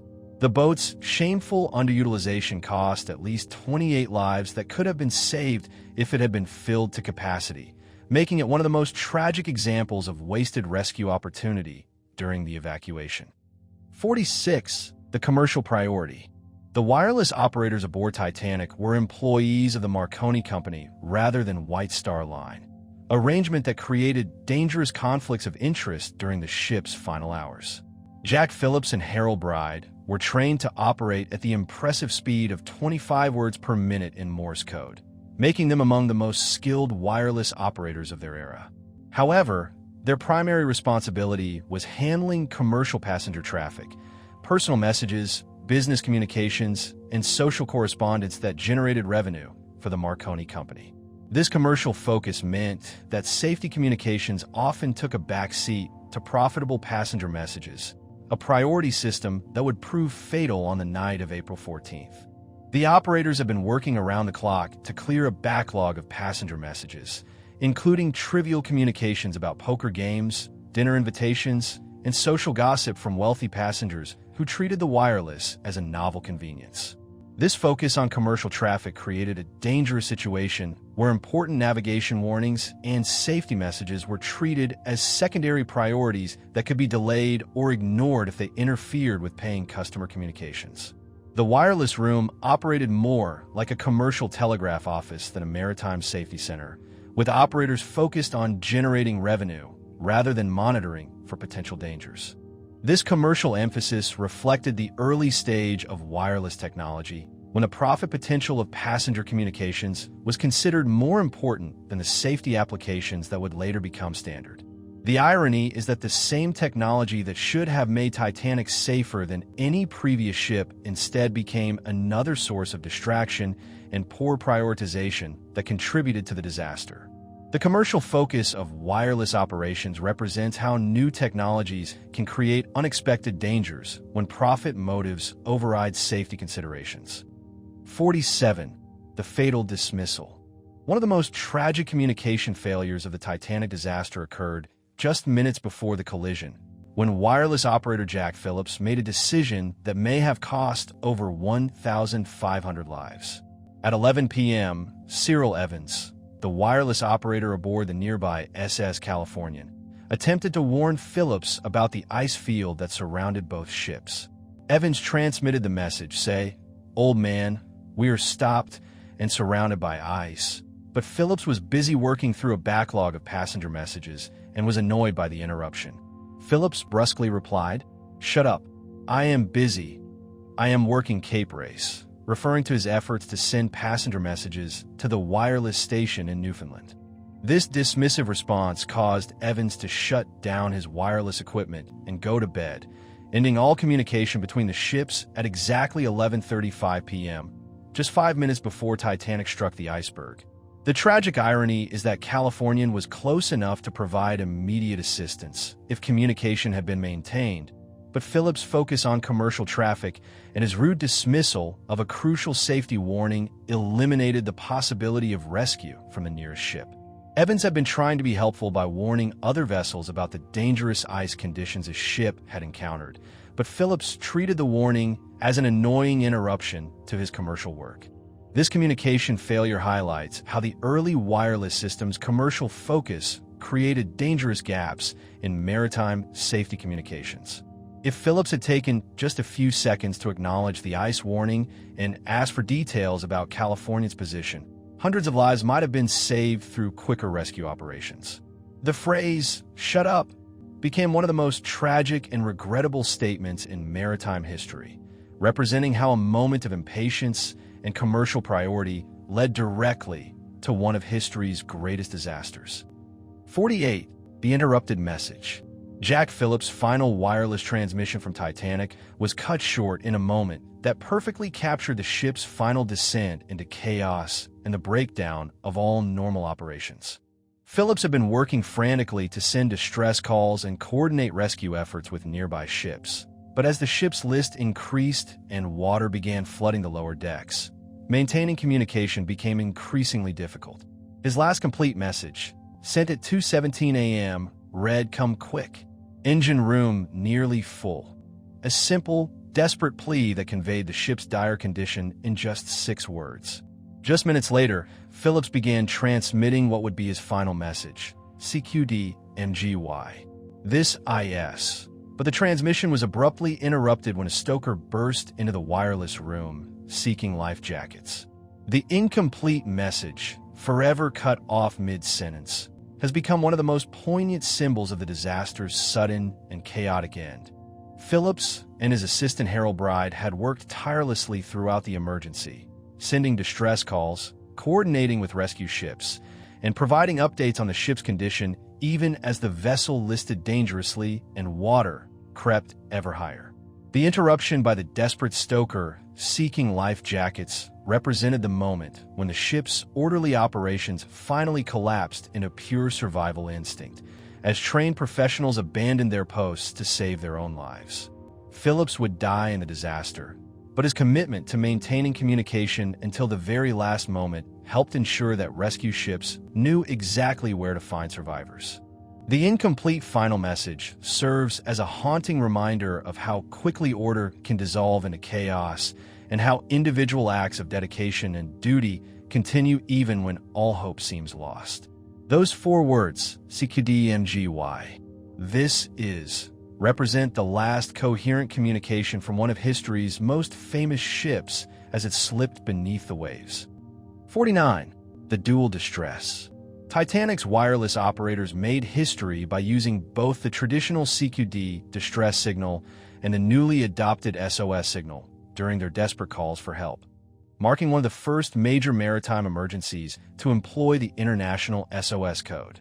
The CQD signal, meaning "come, quick, danger," had been the standard distress call for British ships and Marconi wireless operators, but the international community had recently adopted SOS as a universal distress signal that would be recognized by operators of all nationalities. Harold Bride, Phillips' assistant, suggested the historic change in protocol with words that would echo through maritime history: "Send SOS. It's the new call, and it may be your last chance to send it." This comment proved tragically prophetic, as it was indeed one of the first major uses of what would become the world's most recognizable distress signal. The decision to use both signals demonstrated the operators' determination to ensure their calls would be understood by any ship within range, regardless of which distress protocols they followed. The SOS signal's distinctive 3 dots, 3 dashes, 3 dots pattern in Morse code made it unmistakable and easily recognizable even through poor atmospheric conditions or equipment problems. Phillips and Bride alternated between both signals throughout the night, maximizing their chances of being heard and understood by potential rescue vessels. The use of SOS during Titanic's emergency helped establish the signal's credibility and importance in international maritime communications. Their decision to employ both the familiar CQD and the newer SOS signals represented the transition period in maritime communications and demonstrated how emergency situations often drive the adoption of new technologies and protocols. The tragic circumstances of SOS signals' prominent debut ensured that it would be forever associated with maritime disasters and desperate calls for help across the world's oceans. 50. The sleeping ship. The SS Californian was positioned just 8 to 20 miles from Titanic during the disaster, close enough to potentially save every life aboard the sinking ship if proper communication and response had occurred. The ship had stopped for the night after becoming trapped in the same ice field that would claim Titanic, but a series of tragic missed opportunities prevented Californian from becoming the hero of the story instead of a source of controversy and shame. Wireless operator Cyril Evans had shut down his equipment and gone to bed at 11:35 p.m., exactly 5 minutes before Titanic struck the iceberg, after being rudely dismissed by Phillips during his attempt to warn about ice conditions. This meant that Californian never received any of Titanic's distress calls, despite being the closest ship and best positioned to provide immediate assistance. Even more frustratingly, officers on Californian's bridge observed 8 white rockets being fired from Titanic's direction, clearly visible against the dark sky and unmistakably distress signals according to maritime convention. However, Captain Stanley Lord chose to interpret these rockets as company signals, supposedly private communications between White Star Line ships, rather than calls for help. The officers on duty reported the rockets to Captain Lord, but he made the fatal decision not to investigate or attempt to establish communication with the ship firing them. This interpretation was particularly tragic because company signals were typically colored rockets, while white rockets were universally recognized as distress signals. Californian's crew watched Titanic's lights gradually disappear from view as the ship sank, but assumed the vessel had simply moved away or turned off its lights for the night. The ship that could have been Titanic's salvation instead became a symbol of missed opportunities and poor judgment that haunted maritime safety discussions for decades afterward. 51. The delayed response. The SS Californian's delayed response to Titanic's disaster became one of maritime history's most controversial and shameful episodes, representing how poor judgment and missed opportunities can amplify tragedy beyond imagination. Despite being the closest ship to the sinking liner, Californian didn't begin moving toward the disaster site until 5:30 a.m., 3 full hours after Titanic had disappeared beneath the waves, taking over 1,500 souls with it. This inexcusable delay occurred because Captain Stanley Lord refused to wake his wireless operator during the night, failed to investigate the distress rockets his officers observed, and made no attempt to approach the ship that was clearly in distress just miles away. When Evans finally returned to his wireless equipment at dawn and immediately received word of the disaster, California began a cautious approach that took another 3 hours to complete. The ship finally arrived at the scene at 8:30 a.m., just as the rescue ship Carpathia was finishing its collection of survivors from the lifeboats scattered across the debris field. By this time, any survivors who might have been floating in the water had long since succumbed to hypothermia in the frigid Atlantic waters. California's crew found only empty lifeboats, debris, and the heartbreaking evidence of a disaster they could have prevented if they had acted with proper urgency and seamanship. Captain Lord's decision to take a circuitous route to the scene, rather than proceeding directly at maximum speed, added further unnecessary delays to an already tragically late response. The contrast between Californian's leisurely approach and Carpathia's heroic race through ice-filled waters to reach the scene highlighted the difference between competent seamanship and exceptional maritime valor. Californian's delayed arrival transformed the ship from a potential savior into a symbol of maritime failure and the deadly consequences of poor judgment during emergency situations. 52. The hero's ship. The RMS Carpathia's response to Titanic's distress call stands as one of the greatest examples of heroic seamanship in maritime history, transforming an ordinary passenger vessel into a ship of mercy that saved 705 lives through courage, skill, and determination. Captain Arthur Rostron received Titanic's distress call at 12:35 a.m. when Carpathia was 58 miles away, a distance that would normally require 4 hours to cover at the ship's standard cruising speed. Rostron immediately made a series of bold decisions that demonstrated both seamanship excellence and human compassion on the highest level. He ordered all heating and hot water systems shut down throughout the ship, diverting every ounce of steam to the engines to push Carpathia beyond its design capabilities. The ship's normal service speed of 145 knots was increased to over 17 knots, a pace that stressed every component of the vessel but reflected Rostron's determination to reach the disaster scene as quickly as possible. Rostron also ordered his crew to prepare for massive rescue operations, readying medical facilities, gathering blankets and warm clothing, and organizing food service for hundreds of additional passengers. Throughout this high-speed dash through dangerous waters, Carpathia's captain demonstrated exceptional navigation skills by plotting a course that balanced maximum speed with reasonable safety, even though the same ice field that had claimed Titanic posed serious risks to his own ship. The crew worked with precision and dedication that matched their captain's leadership, preparing their vessel to receive traumatized survivors while maintaining the dangerous pace needed to reach them before hypothermia claimed more lives. Carpathia's heroic response proved that proper leadership, crew training, and maritime valor could overcome seemingly impossible circumstances to achieve miraculous rescues. 53. Racing through ice.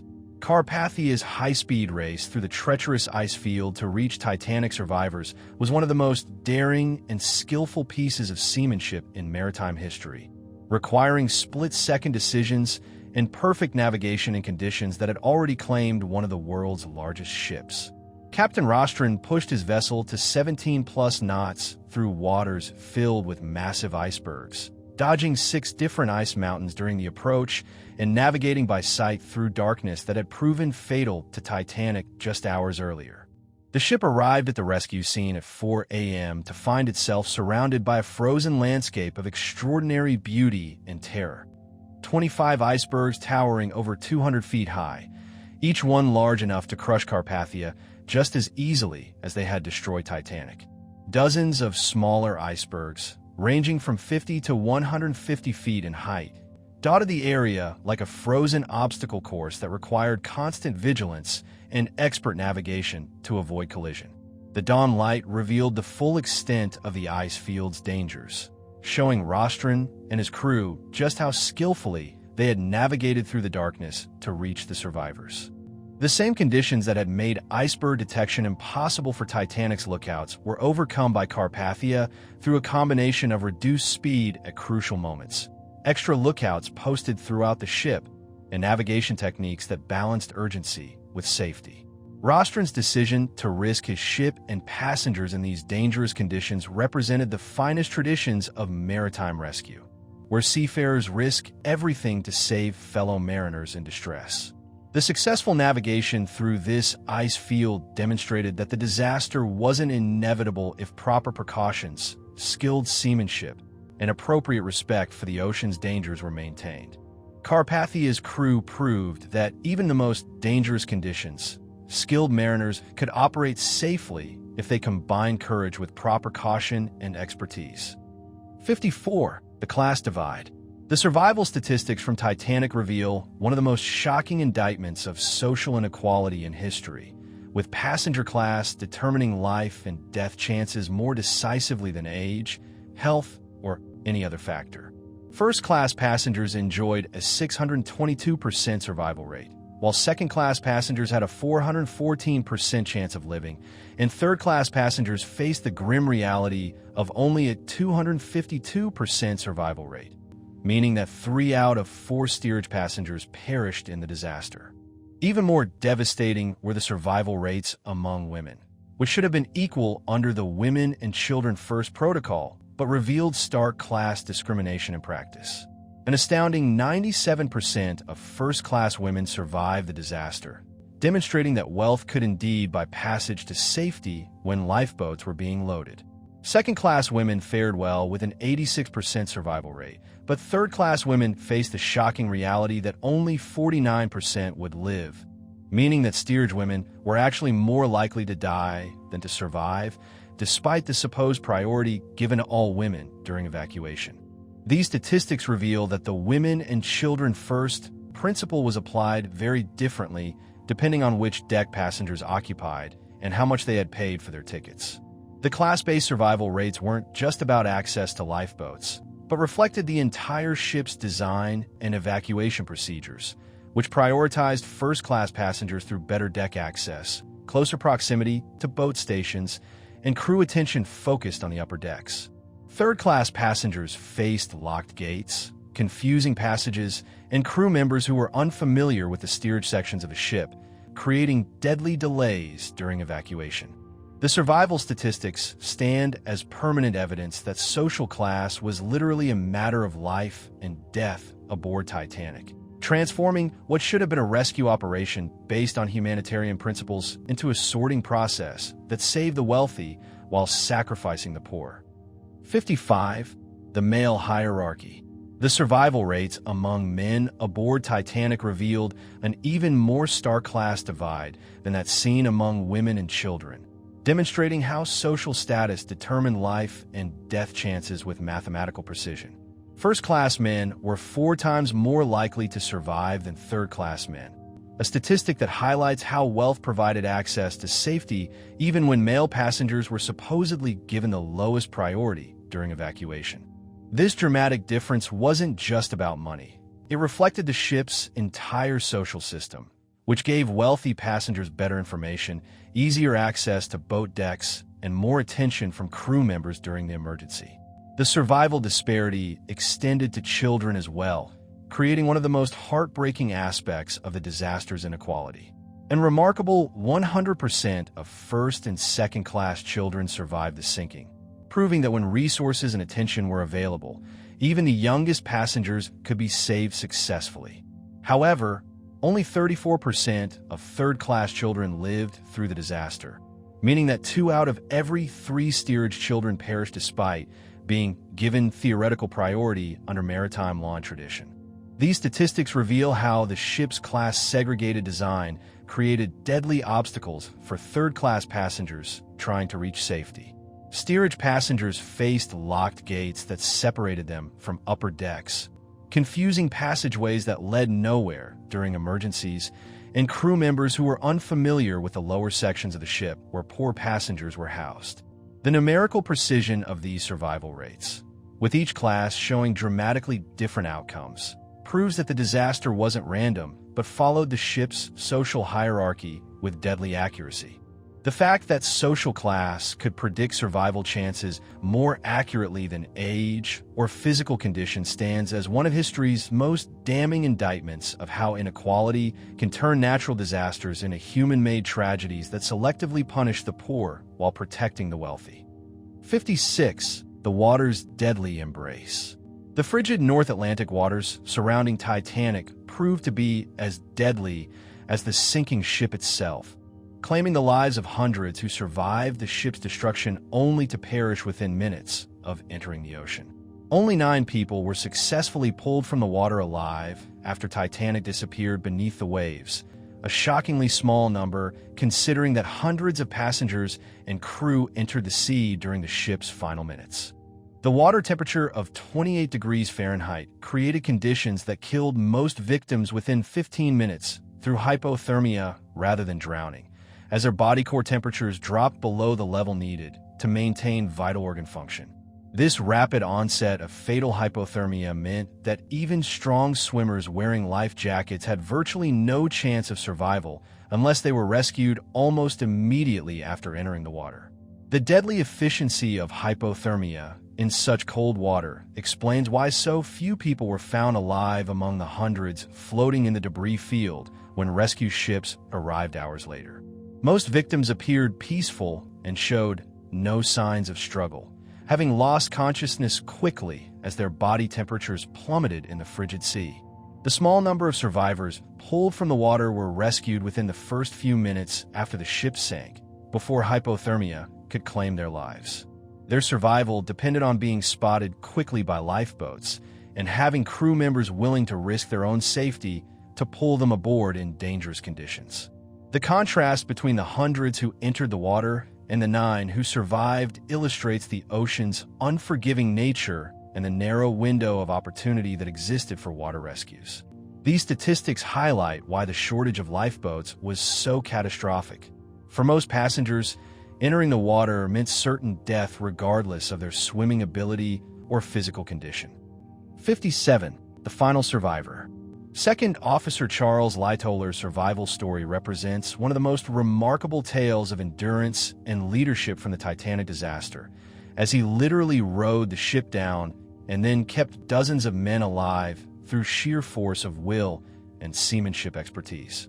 As one of the ship's senior officers, Lightoller had supervised the loading of lifeboats on the port side throughout the emergency, maintaining strict discipline and ensuring that evacuation procedures were followed even as the ship developed an increasingly dangerous list. When all the lifeboats had been launched and the ship was clearly doomed, Lightoller remained at his post, helping to free the collapsible boats that represented the last hope for additional survivors. As Titanic made its final plunge, Lightoller was pulled underwater by the ship's suction, but managed to break free and surface near the overturned collapsible B, one of the canvas boats that had floated free as the ship sank. He immediately took charge of the desperate men clinging to the boat's hull, organizing them into a survival team that would need to work together to stay alive until rescue arrived. For 4 agonizing hours, Lightoller kept 30 men balanced on the overturned boat's slippery hull, constantly adjusting their positions to prevent the unstable craft from capsizing completely. His naval training and leadership skills proved crucial as he organized the men into a disciplined group, directing their movements and maintaining morale during the longest night of their lives. As the senior surviving officer, Lightoller bore the terrible responsibility of representing his profession and his ship during the investigations that followed, defending the actions of his fellow officers while acknowledging the tragic failures that had cost so many lives. His survival and subsequent testimony provided crucial insights into the disaster's timeline and the decision-making process during those final hours. 58. The final count. The final rescue tally of 705 survivors from Titanic represents both a miraculous achievement in maritime rescue operations and a heartbreaking reminder of the 500-plus lives that were lost in the disaster. This number was reached through the heroic efforts of the Carpathia crew and the courage of lifeboat passengers who risked returning to pick up additional survivors from water. The rescue operation took place under extraordinarily dangerous conditions, with 25 massive icebergs over 200 feet high visible at dawn and dozens of smaller ice formations creating a frozen obstacle course that had to be navigated carefully to avoid creating a second disaster. Carpathia's crew worked methodically to collect survivors from lifeboats scattered across several square miles of ocean, with some boats having drifted considerable distances from the sinking site during the night. The ship's medical facilities were overwhelmed with hypothermic and traumatized passengers, many of whom required immediate attention to survive their ordeal. The crew demonstrated extraordinary compassion and efficiency in caring for survivors, providing warm clothing, hot food, and medical attention while maintaining the ship's normal operations for their own passengers. The psychological trauma of the survivors was as challenging to address as their physical needs, with many people suffering from shock, grief, and survivor's guilt that would affect them for the rest of their lives. The 705 survivors represented a cross-section of Titanic's passengers and crew, carrying with them the stories and memories that would shape public understanding of the disaster for generations to come. Their testimonies would provide crucial evidence for the investigations that followed and help establish new maritime safety regulations that would prevent similar tragedies. The number 705 became both a symbol of hope, proving that rescue was possible even in the most desperate circumstances, and a reminder of how many more lives could have been saved with better preparation and equipment. 59. The Grim Harvest. The cable ship Mackay Bennett departed Halifax 4 days after the disaster on one of maritime history's most gruesome missions, recovering the bodies of Titanic's victims from the North Atlantic. The ship was specially equipped for this macabre task, carrying 100 coffins, 100 tons of ice to preserve remains, and a team of undertakers and embalmers who would work around the clock to process the victims they found. The crew faced the heartbreaking reality that only 306 bodies were recovered out of an estimated 1,517 people who had perished in the disaster, a recovery rate of barely 20% that left most families without remains to bury or proper closure for their grief. The low recovery rate reflected both the ocean's immense size and the deadly efficiency of hypothermia, which had claimed most victims within minutes of entering the freezing water. Many bodies had sunk or drifted far from the disaster site during the days between the sinking and the beginning of recovery operations. The crew of Mackay Bennett faced conditions that tested their endurance and humanity, working to recover and identify victims while dealing with the emotional toll of handling so many tragic deaths. Each body told a story of the disaster, from wealthy passengers still wearing their jewelry to crew members whose work clothes identified their roles aboard the doomed ship. The ship's crew worked with dignity and respect, treating each victim as someone's loved one rather than simply cargo to be processed. The recovery operation highlighted the international scope of the tragedy, as victims came from dozens of countries and represented every social class and profession. The limited number of bodies recovered meant that most families would never have physical remains to mourn, adding another layer of grief to an already overwhelming tragedy. The Mackay Bennett's mission represented both the maritime community's commitment to caring for its dead and the ocean's power to keep its secrets forever. 60. The Floating Cemetery. The crew of the Mackay Bennett faced horrific decisions during their body recovery mission, as they were forced to implement a class-based system for handling victims that extended Titanic's social hierarchy even into death. The ship's limited resources, 100 coffins and embalming supplies, were insufficient for the number of bodies recovered, forcing the crew to make agonizing choices about which victims would receive proper preservation and which would be buried at sea. First-class passengers were automatically embalmed and placed in coffins for return to their families, reflecting their social status and a likelihood that their wealthy relatives would demand proper burial. Third-class passengers and crew members, however, faced a different fate. 116 bodies were wrapped in canvas, weighted with 28-pound iron bars, and buried at sea in services that honored their humanity while acknowledging the practical limitations of the recovery operation. This sea burial process was conducted with dignity and religious ceremony, but the class-based selection criteria revealed how social inequality persisted even in death. The crew struggled with these decisions, knowing that each body committed to the ocean represented a family that would never have physical remains to mourn and bury according to their traditions.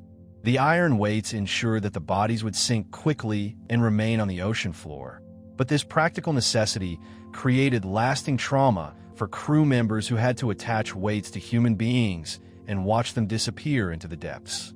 The sea burials were conducted according to maritime tradition, with proper religious services and respect for the deceased, but the arbitrary nature of who was saved for burial and who was consigned to the ocean highlighted the continuing impact of social class, even in death.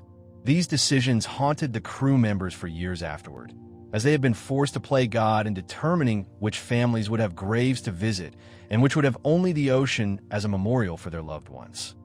61. The Reward for Wealth. The recovery of John Jacob Astor's body became a symbol of how wealth could command attention and resources even in death, as a $100,000 reward was offered for finding the remains of one of America's richest men. Astor had been aboard Titanic with his pregnant second wife, and his death represented not just personal tragedy, but the loss of one of the era's most prominent business leaders. When his body was eventually found by the McKay Bennett crew, the massive reward was split among the sailors who had participated in the recovery operation, providing them with more money than many would earn in years of normal employment. This reward highlighted the dramatic difference in how society valued the lives of the wealthy versus the poor, as no similar rewards were offered for recovering the bodies of third-class passengers or crew members. The Astor Reward became a source of controversy and resentment among families of other victims, who felt that their loved ones' lives were being treated as less important simply because they lacked wealth and social status. The practical effect of the reward was to focus additional attention and resources on finding wealthy victims, while potentially reducing efforts to locate and identify poorer passengers. Bodies recovered without identification were given numbers rather than names and buried in simple graves marked only with the date, April 15, 1912, creating a stark contrast with the elaborate funerals and memorials afforded to wealthy victims. The reward system reflected broader social attitudes about the relative worth of human lives based on economic status and social position. Even in death, Titanic's class system continued to operate, ensuring that wealth could purchase attention, resources, and care that were denied to those who had paid the lowest fares for their fatal journey across the Atlantic. 62. The unknown dead. The handling of unidentified victims from Titanic created one of the most poignant and lasting legacies of the disaster, as 150 bodies were buried in Halifax across 3 different cemeteries, with 43 remaining unidentified and marked only with simple headstones reading April 15, 1912. These unknown victims represented the disaster's most tragic human element. People whose identities, stories, and families were lost along with their lives, leaving them as nameless symbols of the catastrophe. The process of identification was primitive by modern standards, relying on personal effects, clothing, and physical descriptions that often proved insufficient to establish identity conclusively. Many victims had lost their personal possessions during the sinking or had been in the water long enough for decomposition to make visual identification impossible. The unknown child became the most famous and heartbreaking of these unidentified victims, a young boy whose grave became a focal point for mourning and remembrance for all the children who died in the disaster. For 95 years, this child's identity remained a mystery that symbolized all the unknown victims whose stories would never be told. The advancement of DNA technology finally provided answers in 2007, when scientists were able to identify the unknown child as Sidney Leslie Goodwin, a 19-month-old boy who had perished along with his entire family during the sinking. This scientific breakthrough provided closure for the Goodwin family descendants and demonstrated how modern technology could solve even century-old mysteries. However, 42 other graves in Halifax still bear only the date of the disaster, representing victims whose identities may never be known and families who never learn the fate of their loved ones. These unknown graves serve as permanent reminders that the Titanic disaster affected not just the famous and wealthy victims whose stories are well documented, but hundreds of ordinary people whose lives and deaths remain shrouded in mystery. 63. The ironic morgue. The temporary morgue established in Halifax's Mayflower Curling Rink to process Titanic victims became the site of one of history's most ironic coincidences, as the same building would later be destroyed in another catastrophic disaster that claimed even more lives. The curling rink was transformed into a macabre processing center where undertakers, embalmers, and identification experts worked around the clock to handle the bodies recovered by the McKay Bennett and other ships.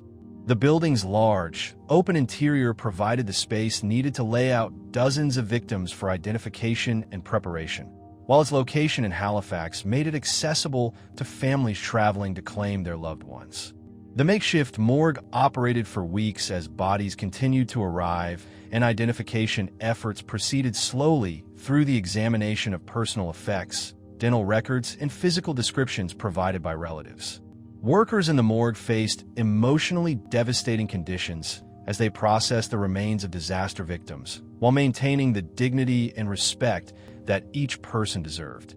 5 years later, on December 6, 1917, the same building was completely destroyed in the Halifax explosion, one of the largest man-made explosions in history prior to nuclear weapons. The explosion occurred when a French cargo ship carrying wartime explosives collided with a Norwegian vessel in Halifax Harbor, creating a blast that killed approximately 2,000 people and injured 9,000 more. The Mayflower curling rink, which had served as a temporary memorial to Titanic's dead, was reduced to rubble along with much of Halifax's North End. This tragic coincidence meant that the building where Titanic victims had been processed and mourned became itself a victim of disaster, creating an eerie connection between two of the early 20th century's greatest catastrophes. The destruction of the morgue eliminated another physical link to the Titanic disaster, while creating new tragedy for Halifax residents who had already endured the trauma of processing hundreds of ship disaster victims. 64. The American Inquisition. The United States Senate investigation into the Titanic disaster became one of the most thorough and dramatic congressional inquiries in American history, lasting 18 days and producing over 1,145 pages of testimony that revealed shocking failures in maritime safety and corporate responsibility. Led by Senator William Alden Smith of Michigan, the investigation subpoenaed over 80 witnesses, including surviving officers, crew members, passengers, and maritime experts who provided first-hand accounts of the disaster and its causes. The inquiry's most damning conclusion was that Titanic's crew had been in a state of absolute unpreparedness for the emergency they faced, highlighting fundamental failures in training, equipment, and safety procedures that had cost hundreds of lives. The Senate's investigation took a particularly aggressive approach toward British witnesses, including surviving officers and maritime officials, reflecting American suspicions that British authorities were more interested in protecting their maritime industry than uncovering the truth about the disaster.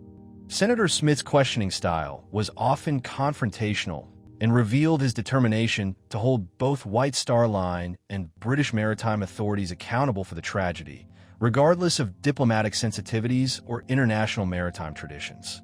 The investigation uncovered evidence of inadequate lifeboat drills, insufficient safety equipment, and a corporate culture that prioritized schedule maintenance and passenger comfort over emergency preparedness.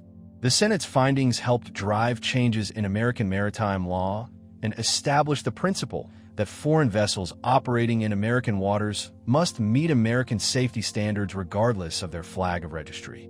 The investigation's public hearings were extensively covered by newspapers and helped shape American public opinion about maritime safety, corporate responsibility, and the need for stronger government regulation of international shipping. The testimony collected during these hearings provided crucial historical documentation of the disaster and revealed details about the evacuation that might otherwise have been lost or suppressed. The Senate's work demonstrated how legislative investigations could serve as both fact-finding missions and catalysts for meaningful safety reforms in dangerous industries. 65. The British Whitewash. The British Board of Trade inquiry into the Titanic disaster lasted 42 days and called nearly 100 witnesses who answered over 25,000 questions, but its conclusions largely exonerated British authorities and White Star Line, leading to widespread accusations of institutional cover-up and whitewashing. Lord Mersey, who headed the inquiry, was seen as too close to the shipping industry to provide objective oversight, and his investigation seemed designed more to protect British maritime interests than to uncover uncomfortable truths about systemic safety failures. The inquiry's findings contrasted sharply with the American Senate investigation, which had been much more critical of British maritime practices and corporate decision-making that contributed to the disaster. The British investigation focused heavily on technical aspects of the ship's design and construction while downplaying evidence of human error, inadequate safety procedures, and corporate negligence that might have reflected poorly on British maritime supremacy. Critics argued that the inquiry was more interested in preserving Britain's reputation as the world's leading maritime nation than in implementing meaningful reforms that might prevent similar disasters. The investigation's conclusions suggested that the disaster was largely unavoidable given the exceptional circumstances, a finding that absolved both government regulators and White Star Line of significant responsibility for the massive loss of life. This official whitewashing created lasting resentment among victims' families and maritime safety advocates who felt that justice had been sacrificed to protect powerful commercial and political interests. The inquiry's failure to assign meaningful blame or recommend substantial reforms meant that many of the conditions that contributed to Titanic's disaster remained unchanged in British maritime operations. International observers criticized the British investigation as a missed opportunity to learn from tragedy and implement reforms that could save lives in future emergencies.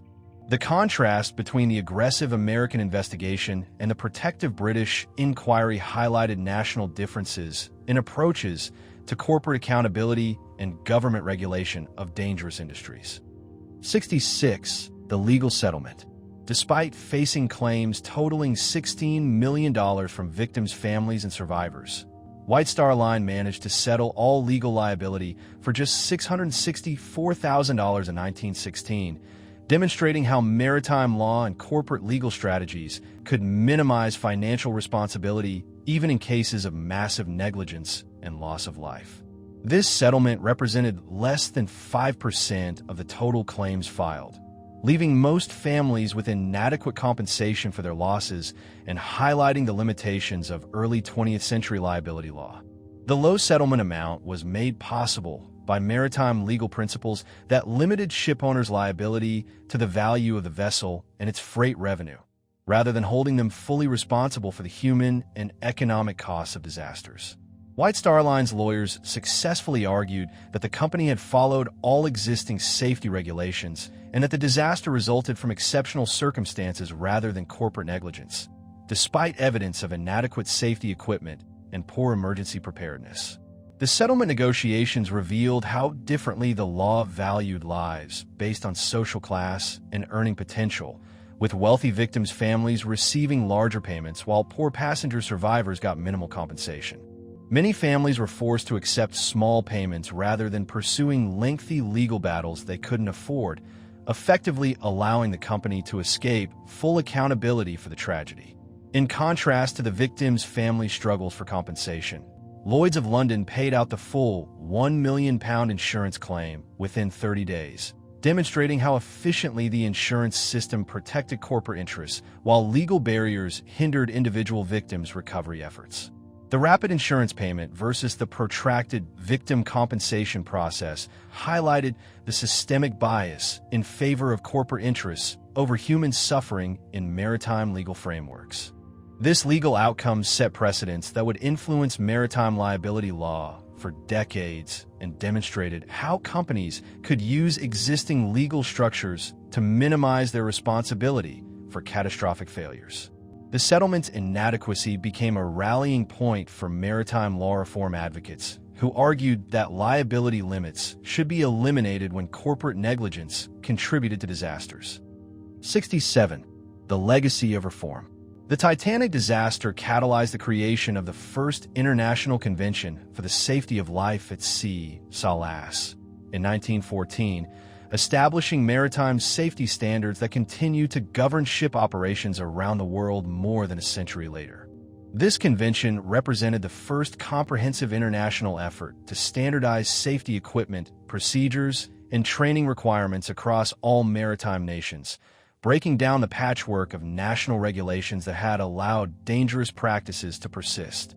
The treaty required all passenger ships to carry sufficient lifeboats for everyone aboard, mandated 24-hour radio watch, and established the International Ice Patrol to monitor North Atlantic icebergs. The Ice Patrol, operated by the U.S. Coast Guard, has successfully tracked and warned ships about dangerous ice formations since 1914, preventing countless potential disasters.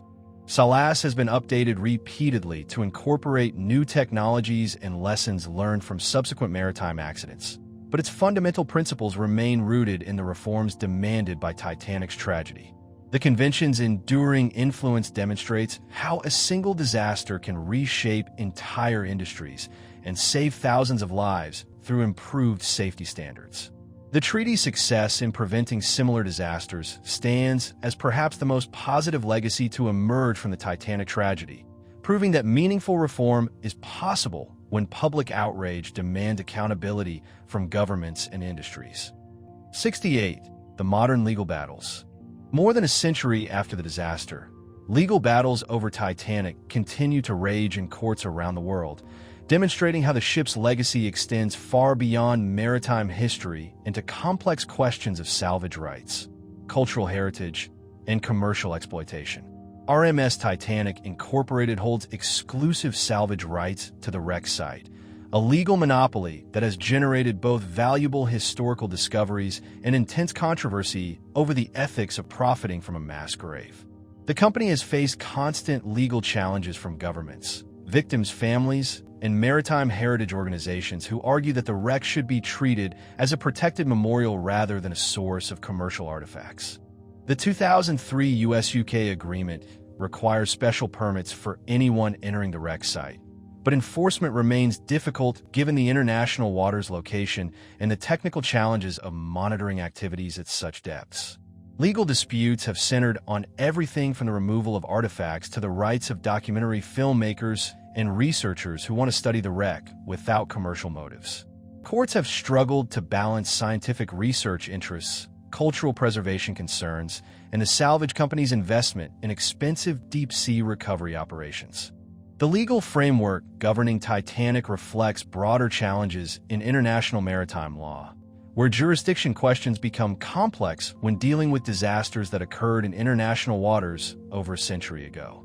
Recent court decisions have increasingly favored preservation over commercial exploitation, but the fundamental tension between historical research and commercial salvage continues to generate expensive litigation that may outlast the physical wreck itself.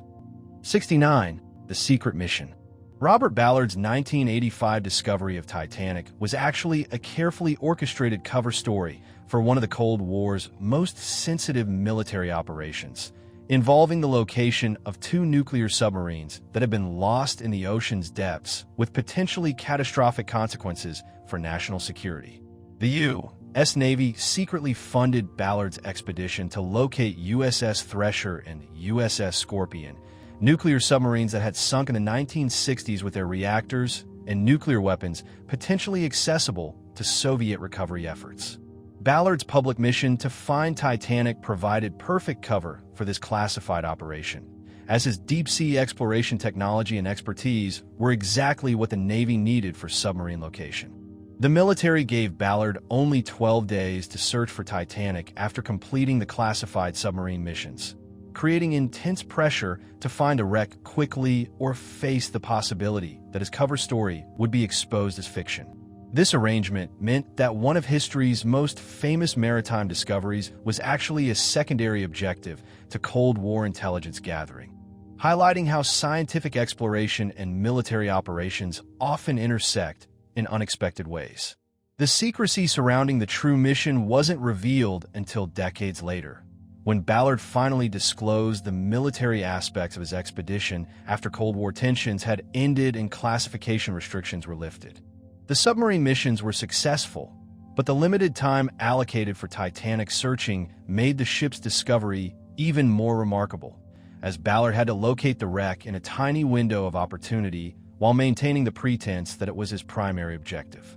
This revelation added another layer of mystery and intrigue to Titanic's story, demonstrating how the ship continued to play unexpected roles in major historical events long after its sinking. 70. The eerie coincidence. When Ballard's team finally located Titanic's wreck at 2 a.m. on September 1st, 1985, a crew member made an observation that sent chills through everyone present. She sinks in 20 minutes, referring to their upcoming shift change, the exact amount of time that had elapsed between Titanic's final plunge and its disappearance beneath the waves 73 years earlier. This uncanny coincidence seemed to suggest that even in death, Titanic maintained some supernatural connection to the precise timing of its destruction, as if the ship's spirit had chosen to reveal itself at the exact moment that matched its final agony. The Discovery team was struck by the poetic justice of finding the wreck during the same time period when the ship had made its final descent, creating an almost mystical link between the moment of destruction and the moment of rediscovery. Ballard and his crew had been searching for days with increasingly sophisticated equipment, but the breakthrough came during the night watch that mirrored the timing of the original disaster. The eerie timing wasn't lost on the Discovery team, who found themselves contemplating the ghosts of the past as they stared at the first images of the wreck emerging from the darkness of the ocean floor. This coincidence has become part of Titanic folklore, suggesting that some disasters are so powerful they create echoes across time that influence even seemingly unrelated events decades later. The moment of discovery at 2 a.m. linked the explorers directly to the experiences of the original passengers and crew, creating a shared timeline that connected past tragedy with modern scientific achievement. The timing added an emotional and almost spiritual dimension to what was otherwise a purely technical achievement, reminding everyone involved that they were not just finding a ship, but connecting with the souls who had perished in its destruction. 71. The revolutionary method. Ballard's successful discovery of Titanic revolutionized deep-sea exploration by demonstrating the effectiveness of following debris trails rather than searching for intact vessels, a technique that has since become standard practice for locating shipwrecks in deep ocean environments. Previous expeditions had focused on trying to find the ship's hull directly, using sonar to scan large areas for the distinctive shape of an intact vessel. Ballard realized that Titanic's violent sinking would have created a massive debris field stretching for miles across the ocean floor, with personal belongings, ship components, and structural elements scattered in a pattern that would be much easier to detect than the ship itself. His team used this debris trail like a roadmap, following the scattered artifacts backward toward their source until they reached the main wreck sections. This innovative approach proved that shipwrecks don't simply sink straight down, but create extensive scatter patterns that tell the story of their destruction and can guide searchers to the main wreckage. The technique has since been used successfully to locate dozens of other historical shipwrecks, aircraft crashes, and even spacecraft that have impacted the ocean. Ballard's method demonstrated how understanding the physics of sinking and destruction could inform search strategies, turning the violence of the disaster into a tool for rediscovery. The debris field approach has become so fundamental to deep-sea archaeology that it's now taught as standard procedure in marine archaeology programs around the world. The success of this technique with Titanic proved that sometimes the most effective way to find something isn't to look for it directly, but to follow the clues it left behind during its journey to destruction. 72. The navigational mystery. Titanic's wreck was discovered 13 miles from the distressed position reported by the ship's officers during the disaster, raising intriguing questions about navigation accuracy, ocean currents, and whether the ship might have drifted during its final hours. The discrepancy between the reported and actual positions has generated decades of debate among maritime experts, with some suggesting that navigational errors under stress led to incorrect position reporting, while others theorize that the ship continued moving during the sinking process. The 13-mile difference is significant in maritime terms, representing a substantial navigation error that could have delayed rescue operations if ships had searched only the reported coordinates. Modern analysis suggests that the ship's officers, working under extreme pressure in the dark with limited time for calculations, may have miscalculated their position using the navigation methods available in 1912. Alternatively, the ship might have continued drifting with ocean currents during the 2 hours and 40 minutes it took to sink, carrying the wreck away from the position where the collision initially occurred. The navigational discrepancy highlights the limitations of early 20th century position-finding methods, which relied on celestial navigation and dead reckoning rather than the precise GPS systems available today. This positional mystery added years to the search for Titanic's wreck, as expeditions searched the wrong area based on the coordinates provided by the ship's officers in their distress calls. The eventual discovery 13 miles away proved that even experienced navigators could make significant errors under emergency conditions, emphasizing the importance of accurate position reporting for rescue operations. The mystery also demonstrates how ocean currents and drift patterns can move massive objects considerable distances, even during relatively short time periods, complicating efforts to locate wreckage based solely on last known positions. 73. The bacterial destroyers. In 2010, scientists made a discovery that added a new chapter to Titanic's story. A previously unknown species of bacteria, named Halomonas titanicae, that has been systematically consuming the ship's iron structure since it sank nearly a century ago. These remarkable microorganisms have evolved specifically to thrive in the extreme conditions found at the wreck site: crushing pressure, near freezing temperatures, and complete darkness, while feeding on the ship's metal hull and fittings. The bacteria create distinctive formations called rusticles, icicle-like structures composed of rust and bacterial byproducts that now cover much of the wreck like a bizarre underwater forest. Scientists estimate that these bacterial colonies consume approximately 400 pounds of iron daily, steadily eating away at what remains of the once mighty ship. The discovery of Halomonas titanicae has implications far beyond Titanic, as these bacteria might be useful for cleaning up environmental contamination from shipwrecks and other metal structures in marine environments.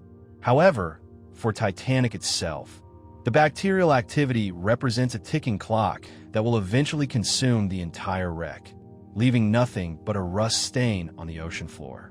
The bacteria's effectiveness demonstrates nature's remarkable ability to recycle even the largest human-made structures, breaking down the ship's steel and returning its components to the ocean ecosystem. This biological destruction process has actually accelerated in recent decades, suggesting that the bacterial colonies have reached a critical mass that allows them to consume iron faster than ever before. The irony that Titanic, which was destroyed by water and ice, is now being consumed by microscopic life forms adds another layer to the ship's ongoing relationship with the ocean that claimed it. 74. The accelerating decay. Modern expeditions to Titanic have revealed that the wreck is deteriorating far more rapidly than scientists initially predicted, with at least 27 different bacterial strains working together to consume the ship's structure in an accelerating process of destruction. The rusticles covering the wreck have become so extensive that they now obscure many of the ship's original features, transforming the vessel into an alien landscape of bacterial formations and corroded metal. Scientists estimate that the combination of bacterial consumption, ocean current erosion, and metal fatigue will lead to complete structural collapse within 15 to 30 years, making current exploration efforts a race against time to document the wreck before it disappears forever. The accelerating decay has surprised researchers who initially believed the cold, high-pressure environment would preserve the wreck for centuries. But the reality is that the ocean is reclaiming Titanic much faster than anyone anticipated. Each expedition reveals new damage and structural failures, with sections of the ship collapsing between visits and important historical features being lost to the advancing decay. The bacterial activity has created a complex ecosystem on the wreck, with different microbial communities specializing in consuming different types of metal and organic materials found throughout the ship. This biological destruction process represents the final chapter in Titanic's story, as the ship that was sunk by ice and water is now being consumed by life forms that have made the wreck their home. The accelerating decay has prompted urgent efforts to document as much of the wreck as possible using high-resolution photography, 3D mapping, and artifact recovery before the opportunity is lost forever. The race between scientific documentation and bacterial destruction has added new urgency to Titanic research, transforming what was once a leisurely archaeological project into an emergency preservation effort. 75. The recent collapse. The 2024 expedition to Titanic brought shocking news that demonstrated just how quickly the wreck is deteriorating. A 15-foot section of the iconic bow railing, the same railing made famous in James Cameron's 1997 film, had completely collapsed between 2022 and 2024, falling to the ocean floor and taking with it one of the wreck's most recognizable features. This dramatic structural failure occurred in the exact location where the fictional characters Jack and Rose had shared their romantic moments, making the collapse particularly poignant for the millions of people who associated that railing with the film's emotional climax. Even more shocking was the discovery that the captain's bathtub, which had been a fixture of previous expeditions and documentary films, had completely disappeared, consumed by bacteria or carried away by ocean currents. The loss of these iconic features in just 2 years highlighted how rapidly the wreck is now changing, with major structural elements failing at an unprecedented pace. The collapsed bow railing had been one of the most stable and recognizable parts of the wreck for decades, making its sudden failure a stark reminder that even the strongest remaining structures are now vulnerable to collapse. These recent losses have prompted expedition leaders to warn that future visits may find dramatically different scenes, as the combination of bacterial consumption, metal fatigue, and ocean forces accelerates the wreck's destruction. The disappearance of familiar landmarks has made navigation around the wreck more difficult, and has forced researchers to constantly update their maps and documentation to reflect the changing landscape.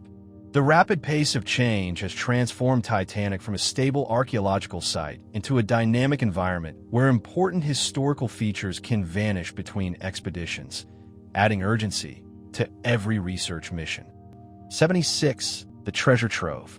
Since 1987, salvage operations have recovered over 5,500 artifacts from Titanic's debris field, creating a collection valued at approximately $200 million that represents one of the most comprehensive assemblages of early 20th century maritime life ever assembled. The recovered items range from personal jewelry and passenger belongings to massive structural components, including a 20-ton section of the ship's hull that required specialized equipment and techniques to bring to the surface. Each artifact tells a story about life aboard the ship, from elegant first-class dinnerware that reflects the luxury of elite passengers to simple personal items that reveal the hopes and dreams of ordinary travelers seeking new lives in America. The collection includes everything from a perfectly preserved bottle of champagne to children's toys, ship's equipment, and fragments of the grand staircase that once symbolized the vessel's elegance. Recovery operations have had to balance historical preservation with respect for the wreck as a gravesite, leading to ongoing debates about which items should be removed for study and which should remain undisturbed on the ocean floor. The artifacts have provided invaluable insights into construction techniques, passenger experiences, and a sequence of events during the sinking, helping researchers understand details that survivor accounts couldn't provide. Many items show evidence of the tremendous forces involved in the ship's destruction, with bent metal, shattered ceramics, and distorted personal effects revealing the violence of the sinking process. The collection has been displayed in traveling exhibitions that have attracted over 35 million visitors worldwide, allowing people to connect with the human stories behind the disaster through actual objects that witnessed the tragedy. The artifacts serve as physical links to the past, making the historical disaster tangible and personal for modern audiences who can see and touch items that were aboard the ship during its final voyage. 77. The lost statue returns. In 2024, after being lost for 38 years, the bronze Diana of Versailles statue was rediscovered during the final hours of a 20-day expedition, providing one of the most exciting archaeological finds in recent Titanic exploration history. The statue had been photographed and documented during earlier expeditions in the 1980s, but had subsequently vanished, leading researchers to believe it had been buried under debris, carried away by currents, or destroyed by the ongoing deterioration of the wreck site. The rediscovery came during the last few hours of available bottom time, when expedition members were conducting final sweeps of areas they hadn't fully explored. Using over 2 million high-resolution photographs taken during the expedition, researchers were able to create detailed maps that revealed the statue's location in an area that had been obscured by wreckage and debris. The bronze statue's survival for over a century on the ocean floor demonstrates the durability of certain materials in the deep-sea environment, while its temporary disappearance and rediscovery highlight the dynamic nature of the wreck site. The statue's recovery provides valuable information about how artifacts move and settle within the debris field over time, influenced by ocean currents, sediment deposition, and the ongoing collapse of surrounding structures. The dramatic timing of the rediscovery, in the final hours of the expedition, added excitement to what had already been a scientifically successful mission and demonstrated how important it is to thoroughly document every area of the wreck site. The statue's rediscovery has renewed interest in searching for other lost artifacts that were documented in earlier expeditions but have since disappeared from their original locations. 78. The digital preservation. In 2023, scientists created the most detailed three-dimensional scan of Titanic ever achieved, using over 700,000 high-resolution images to create a comprehensive digital model that preserves the wreck's current condition with unprecedented accuracy. This massive documentation project represents a race against time to capture every detail of the ship before bacterial consumption and structural collapse eliminate crucial historical evidence forever. The 3D scanning technology allows researchers to measure changes in the wreck's condition over time, track the progress of deterioration, and create virtual tours that enable people worldwide to explore the ship without the expense and environmental impact of physical expeditions. The digital model captures details invisible to traditional photography, including precise measurements of structural damage, the exact positions of artifacts, and the complex three-dimensional relationships between different parts of the wreck site. This technological achievement has created a permanent digital monument to Titanic that will survive long after the physical wreck has been consumed by bacteria and ocean forces. The scanning project required multiple expeditions and thousands of hours of computer processing to combine the images into a coherent three-dimensional model that accurately represents the wreck's current state. The digital preservation effort has become increasingly important as each expedition reveals new damage and structural failures that eliminate historical features forever. The 3D model serves as both a research tool and a historical archive, allowing future generations to study the wreck even after it has physically disappeared from the ocean floor. This digital documentation represents a new form of maritime archaeology that can preserve shipwrecks and other underwater sites that are too dangerous, expensive, or environmentally sensitive for regular physical exploration. 79. The modern tragedy. The 2023 OceanGate Titan submersible implosion created a modern tragedy that eerily paralleled the original Titanic disaster, killing all 5 people aboard in a catastrophic failure that occurred in milliseconds under 400 atmospheres of crushing pressure. The victims included OceanGate CEO Stockton Rush, renowned Titanic expert Paul-Henri Nargeolet, who had visited the wreck more than 35 times, and 3 other explorers who had paid $250,000 each for the privilege of visiting history's most famous shipwreck. The implosion occurred during descent to the Titanic site, creating a modern disaster at the same location where the original tragedy had unfolded 111 years earlier. The submersible's carbon fiber hull design had been controversial from the beginning, with multiple safety experts warning that the experimental construction methods were unsuitable for the extreme pressures found at Titanic's depth.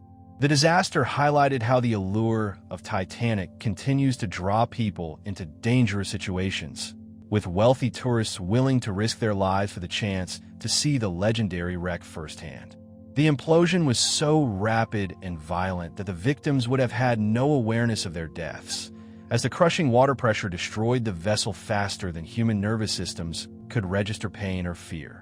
The modern tragedy demonstrated that Titanic continues to claim lives more than a century after its sinking, as the dangerous deep-sea environment that surrounds the wreck remains as lethal as ever.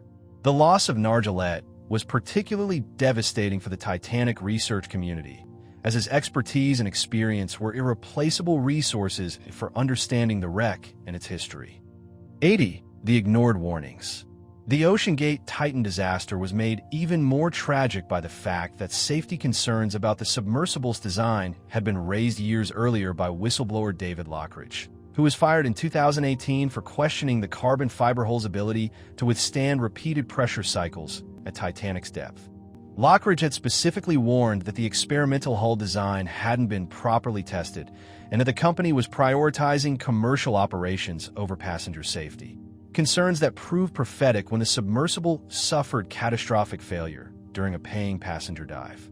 The firing of the whistleblower for raising safety concerns created a dangerous situation where known risks were suppressed rather than addressed, leading directly to the disaster that claimed 5 lives. Lockridge's warnings had focused on the carbon fiber hull's tendency to delaminate under pressure cycling, a phenomenon that could create invisible weaknesses that would only become apparent during catastrophic failure. The dismissal of these safety concerns reflects a broader pattern in which commercial pressure and corporate profits can override engineering caution and safety protocols. The parallels between the original Titanic disaster and the Titan implosion are striking, as both involve companies that prioritize schedule and commercial considerations over safety warnings from technical experts. In both cases, the people responsible for raising safety concerns were either ignored or actively silenced by management that didn't want to hear about problems that might delay operations or reduce profits. The Titan disaster serves as a modern reminder that the same human failings that doomed Titanic, overconfidence, commercial pressure, and dismissal of safety warnings, continue to create dangerous situations more than a century later. 81. The expensive grave. OceanGate's Titanic tours represented the commercialization of disaster tourism at its most extreme, with the company charging $250,000 per person for the opportunity to visit what many consider to be a mass grave containing the remains of over 1,500 victims. This astronomical price tag made Titanic tourism accessible only to the ultra-wealthy, creating an exclusive club of deep-sea adventurers who could afford to pay more than most people earn in several years for a few hours at the bottom of the ocean. Other companies have offered similar expeditions at prices ranging up to $59,000 per person, but even these budget options remained far beyond the reach of ordinary people interested in Titanic history. By 2012, only 140 people had ever visited the wreck site, making it one of the most exclusive tourist destinations on Earth. More exclusive than space travel, which has accommodated hundreds of paying passengers. The limited number of visitors reflects both the enormous expense and technical challenges involved in reaching a depth of 12,500 feet, where the crushing pressure is 400 times greater than at sea level. The commercial exploitation of the wreck site has raised ethical questions about profiting from tragedy and whether such tours amount to grave robbing or legitimate historical education. Critics argue that charging enormous sums to visit the site where so many people died represents a form of disaster capitalism that prioritizes wealthy tourist experiences over respect for the victims and their families. The high prices have also created a two-tiered system where access to this important historical site depends entirely on personal wealth rather than scholarly interest or historical significance. 82. The ticking clock. Time is rapidly running out for meaningful exploration of Titanic's wreck, as bacterial consumption and structural collapse are accelerating at a pace that will likely eliminate the site's most important features within the next 15 to 30 years.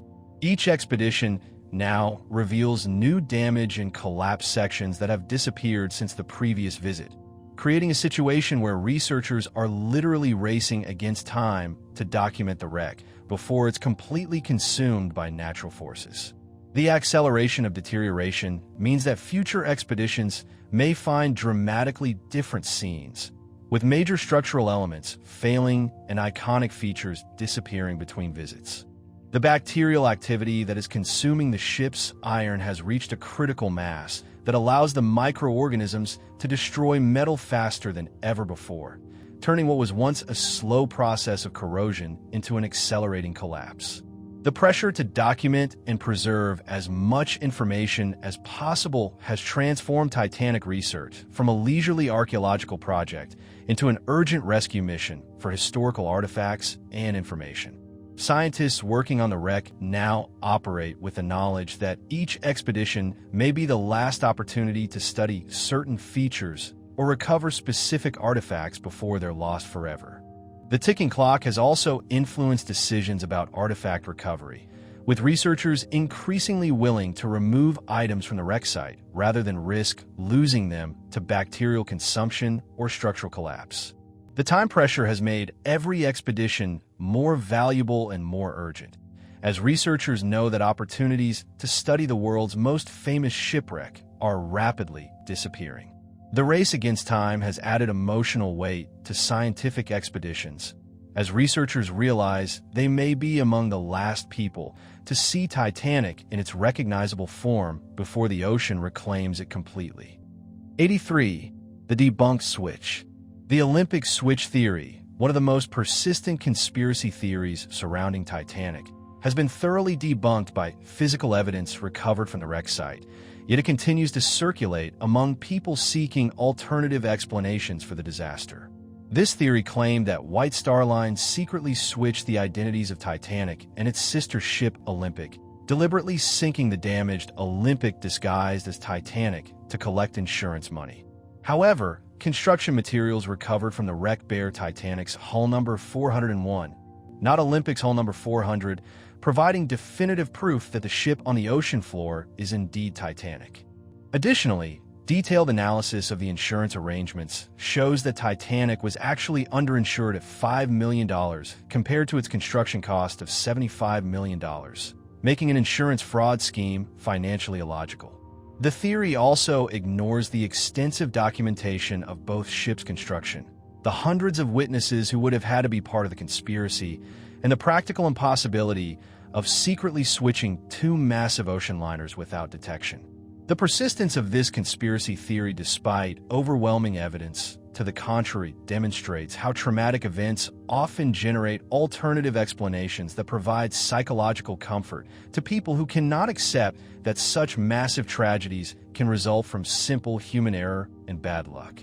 The Olympic switch theory represents a common pattern in conspiracy thinking, where people prefer complex, intentional explanations for disasters rather than accepting that incompetence, overconfidence, and unfortunate circumstances can combine to create catastrophic results. The theory's continued circulation in internet forums and conspiracy theory communities shows how misinformation can persist indefinitely despite being conclusively refuted by physical evidence and historical documentation. 84. The Federal Reserve myth. Another persistent conspiracy theory claims that J.P. Morgan orchestrated Titanic's sinking to eliminate wealthy opponents of the Federal Reserve, but this theory collapses under scrutiny of the actual historical record and the political positions of the supposed victims.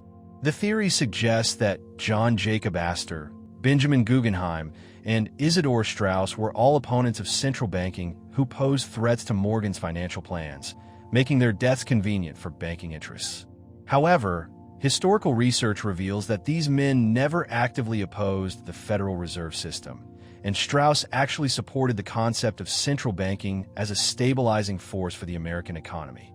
The theory also ignores the fact that Morgan himself canceled his passage on Titanic at the last minute, which conspiracy theorists interpret as evidence of foreknowledge, but which more likely reflects the normal scheduling pressures faced by busy industrialists. The logistics of orchestrating such a complex assassination plot would have required hundreds of conspirators, perfect weather conditions, precise timing, and the cooperation of numerous government and corporate entities, a level of coordination that would have been impossible to maintain without detection. The Federal Reserve conspiracy theory represents another example of how people seek intentional explanations for random tragedies, preferring to believe in elaborate murder plots rather than accepting that wealthy, powerful people can die in accidents just like anyone else. The theory also reflects broader suspicions about banking and financial power that have persisted throughout American history, with Titanic serving as a convenient focal point for anti-banking sentiment. The persistence of this myth demonstrates how conspiracy theories can take root when they confirm existing biases and suspicions, regardless of their factual basis or logical consistency. 85. The mummy's curse debunked. The cursed mummy theory claimed that Titanic was carrying an ancient Egyptian mummy whose supernatural powers caused the disaster. But this colorful myth has been completely debunked by examination of the ship's official cargo manifests and passenger records. The theory originated from confusion about the unlucky mummy, an Egyptian artifact displayed at the British Museum that was rumored to bring misfortune to anyone who possessed it. Conspiracy theorists claimed this mummy had been secretly loaded aboard Titanic and was being transported to America when its curse caused the ship to sink. However, the British Museum's records clearly show that the unlucky mummy remained safely in London throughout 1912 and was never aboard Titanic or any other ship. The ship's cargo manifests, which meticulously recorded every item loaded aboard the vessel, contained no reference to any Egyptian artifacts, mummies, or archaeological specimens that might have been mistaken for cursed objects. The mummy curse theory reflects the early 20th century's fascination with Egyptology and supernatural explanations for disasters, as the discovery of Egyptian tombs and artifacts had captured public imagination and generated numerous stories about ancient curses affecting modern people. The persistence of this myth demonstrates how supernatural explanations can provide psychological comfort to people who find random tragedy more frightening than the idea that ancient powers are still influencing human events. The mummy theory also shows how misinformation can spread and persist when it combines popular cultural themes. In this case, the fascination with Egypt and the supernatural, with major historical events that people struggle to understand rationally. 86. The mystery ships. Beyond the well-documented presence of SS Californian, multiple witnesses reported seeing other mysterious ships in the vicinity of Titanic on the night of the disaster, creating enduring questions about who else might have been present during the tragedy and why they failed to provide assistance. The Norwegian sealing ship Samson was allegedly positioned even closer to Titanic than Californian, but its crew reportedly avoided offering help because they were engaged in illegal seal hunting in prohibited waters and feared arrest if they approached the distress scene. This account, if true, would make Samson's failure to assist even more inexcusable than Californian's controversial response, as the Norwegian vessel would have been close enough to rescue everyone aboard Titanic if its crew had acted promptly and courageously. Other witness accounts describe additional lights and ships in the area that were never definitively identified, suggesting that the ice field that night contained several vessels whose crews may have observed Titanic's distress signals but chose not to respond for various reasons. The mystery ships represent one of the most frustrating aspects of the disaster, as potential rescuers may have been present but remained hidden due to illegal activities, navigational confusion, or simple cowardice in the face of dangerous ice conditions.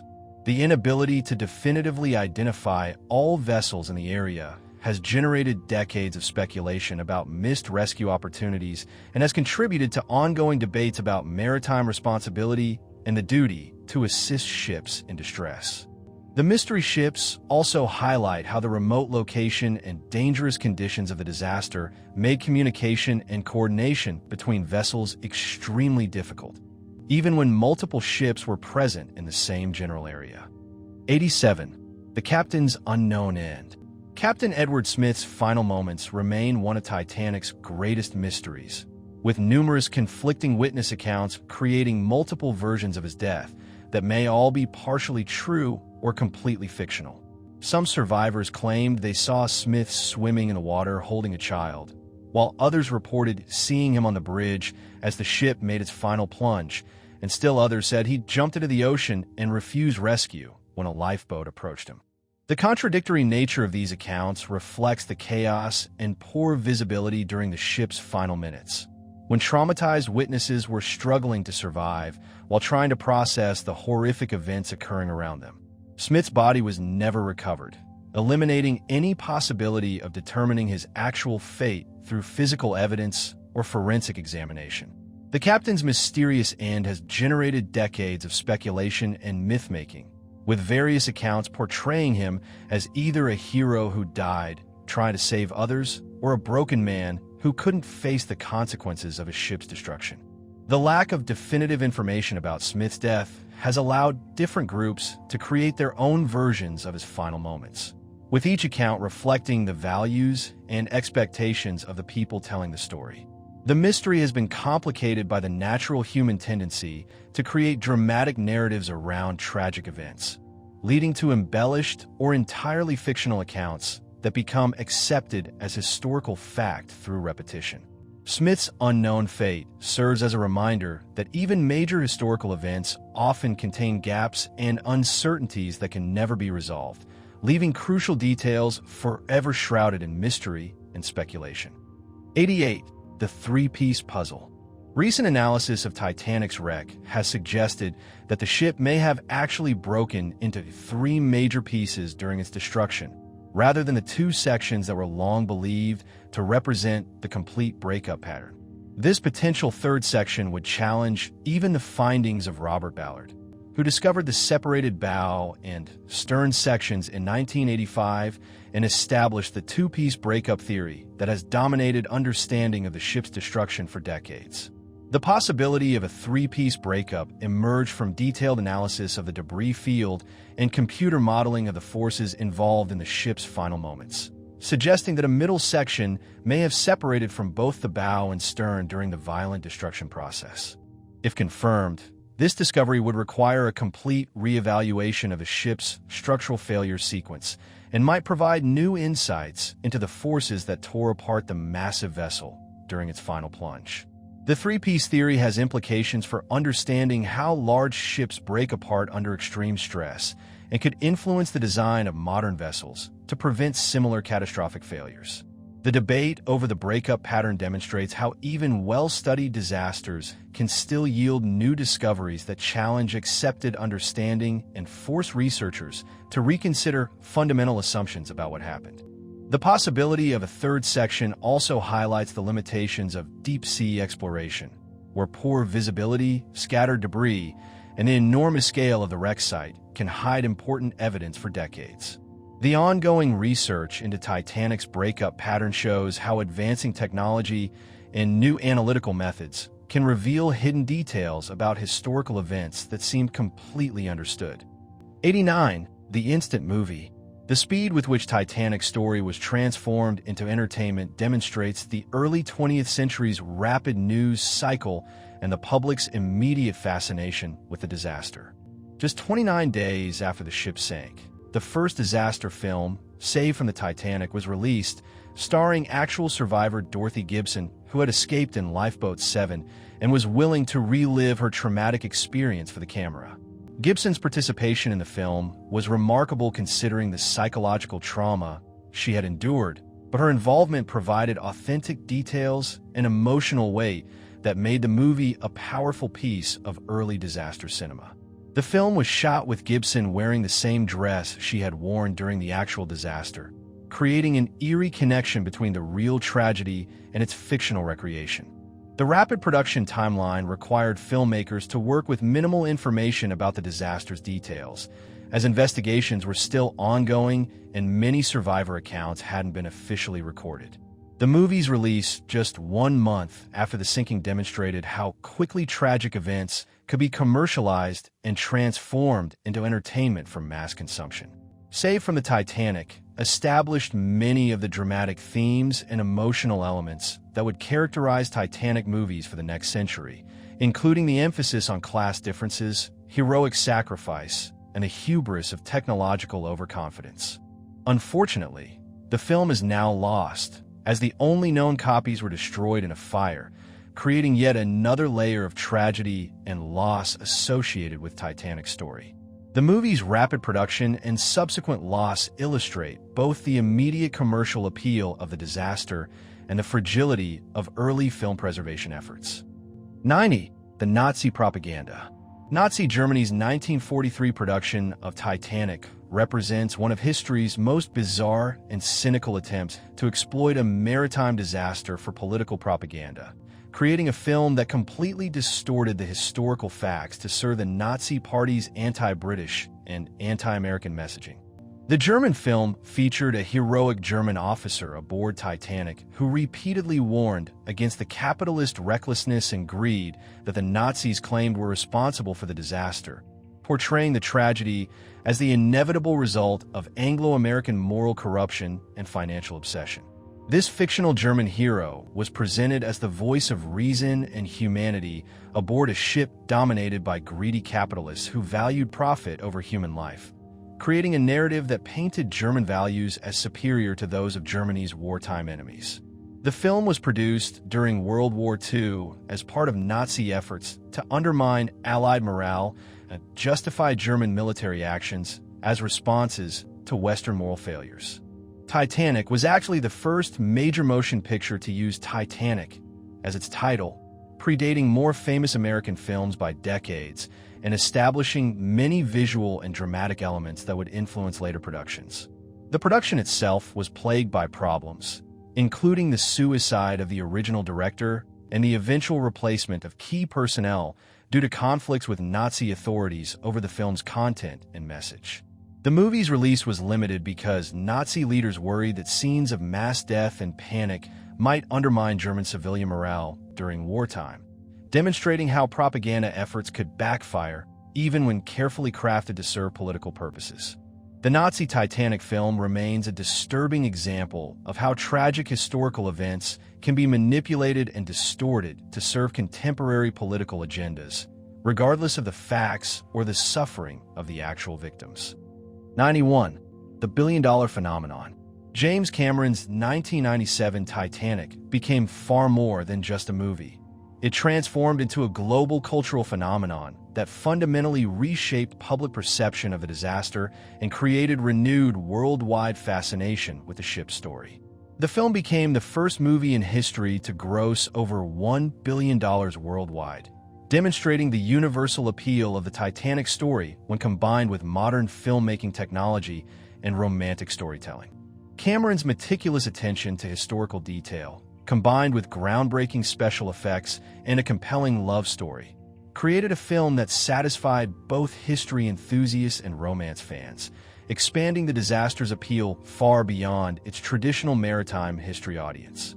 The movie's success generated massive renewed interest in Titanic research, artifact exhibitions, and deep-sea exploration, creating a new generation of Titanic enthusiasts who approached the story through Cameron's romantic interpretation rather than historical documentation. The film's cultural impact extended far beyond entertainment, influencing fashion trends, popular music, tourism to Titanic-related sites, and even academic research into the disaster's social and economic implications. Cameron's decision to create fictional characters whose story intersected with real historical events allowed audiences to connect emotionally with the disaster in ways that pure historical documentation could never achieve.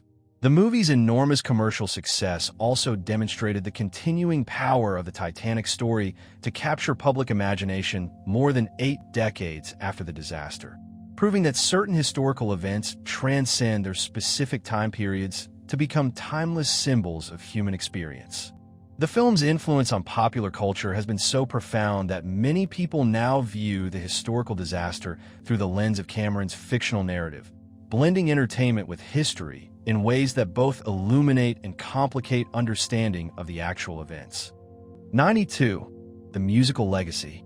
The immediate aftermath of Titanic's sinking saw an explosion of musical creativity, with over 100 songs written within just 2 years of the disaster, as composers and songwriters struggled to process and commemorate the tragedy through their art. These musical responses range from solemn hymns honoring the victims to popular songs that captured the public's fascination with the disaster's dramatic elements and heroic stories. The disaster became particularly significant in African American musical culture, where it was interpreted as a symbol of white hubris and the consequences of racial and economic inequality that characterized Edwardian society. Lead Belly's 1948 song about Titanic portrayed the ship as a symbol of white arrogance and divine judgment, reflecting how different communities interpreted the disaster through their own cultural and social perspectives. The musical responses to Titanic helped establish many of the narrative themes that would continue to characterize artistic interpretations of the disaster, including the emphasis on class differences, technological overconfidence, and the ocean's power to humble human achievement. Many of these early songs have been lost or forgotten, but they represent important historical documents that capture how contemporary audiences understood and responded to the disaster emotionally and culturally. The tradition of Titanic-inspired music continues today, with musicians from various genres creating new compositions that reinterpret the disaster for modern audiences while maintaining connections to the original tragedy. The musical legacy of Titanic demonstrates how major disasters can inspire artistic responses that help societies process trauma and extract meaning from senseless loss. The diversity of musical interpretations, from classical compositions to folk ballads to modern popular songs, shows how the Titanic story has resonated across different cultural and social boundaries for over a century. 93. The exhibition phenomenon. Titanic artifacts have been viewed by over 35 million people through traveling exhibitions around the world, making the disaster's physical remains some of the most widely seen historical objects in modern museum history. These exhibitions have brought authentic pieces of the ship to communities that would never have access to deep-sea exploration, allowing ordinary people to connect with the disaster through actual objects that witnessed the tragedy. The touring exhibitions have featured everything from massive pieces of the ship's hull to personal items like jewelry, clothing, and everyday objects that tell intimate stories about the passengers and crew who used them during their final days. The popularity of these exhibitions demonstrates the continuing public fascination with Titanic and the powerful emotional impact of seeing and sometimes touching actual artifacts from the disaster. Meanwhile, in China, construction is underway on a full-scale replica of Titanic that was approximately 25% complete as of 2022, representing an ambitious attempt to recreate the ship's experience for modern visitors. The replica project reflects the global nature of Titanic's cultural impact and the desire to preserve and share the ship's story through physical recreation rather than just historical documentation. The Chinese replica has generated controversy among historians and victims' families who question whether recreating the ship constitutes appropriate commemoration or exploitative entertainment that trivializes the tragedy. The exhibition phenomenon and replica project both demonstrate how the physical aspects of Titanic continue to draw massive public interest, with people seeking tangible connections to the disaster through objects and spaces that can make the historical tragedy feel immediate and personal. These projects also raise ongoing questions about the appropriate ways to memorialize tragedy and whether commercial exploitation of disaster can coexist with respectful historical preservation. 94. The digital community. Annual online role-playing events attract over 2,000 participants from around the world, with approximately 75% coming from Russia, who engage in elaborate real-time reenactments of Titanic's final voyage over 8-day periods that match the ship's original schedule from Southampton to its Atlantic grave. These digital events demonstrate the continuing global fascination with Titanic and the desire of people from diverse cultures to experience and understand the disaster through immersive simulation rather than passive historical study. Participants create detailed character profiles based on actual passengers and crew members, researching historical records to accurately portray the people who lived and died aboard the ship during its maiden voyage.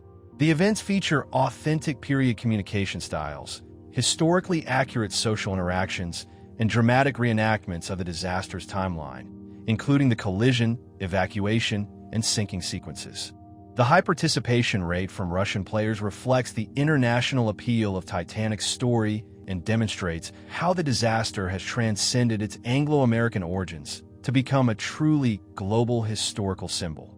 These online reenactments allow participants to explore the social dynamics, class differences, and human relationships that characterized life aboard Titanic, while experiencing the growing tension and ultimate tragedy of the ship's final days.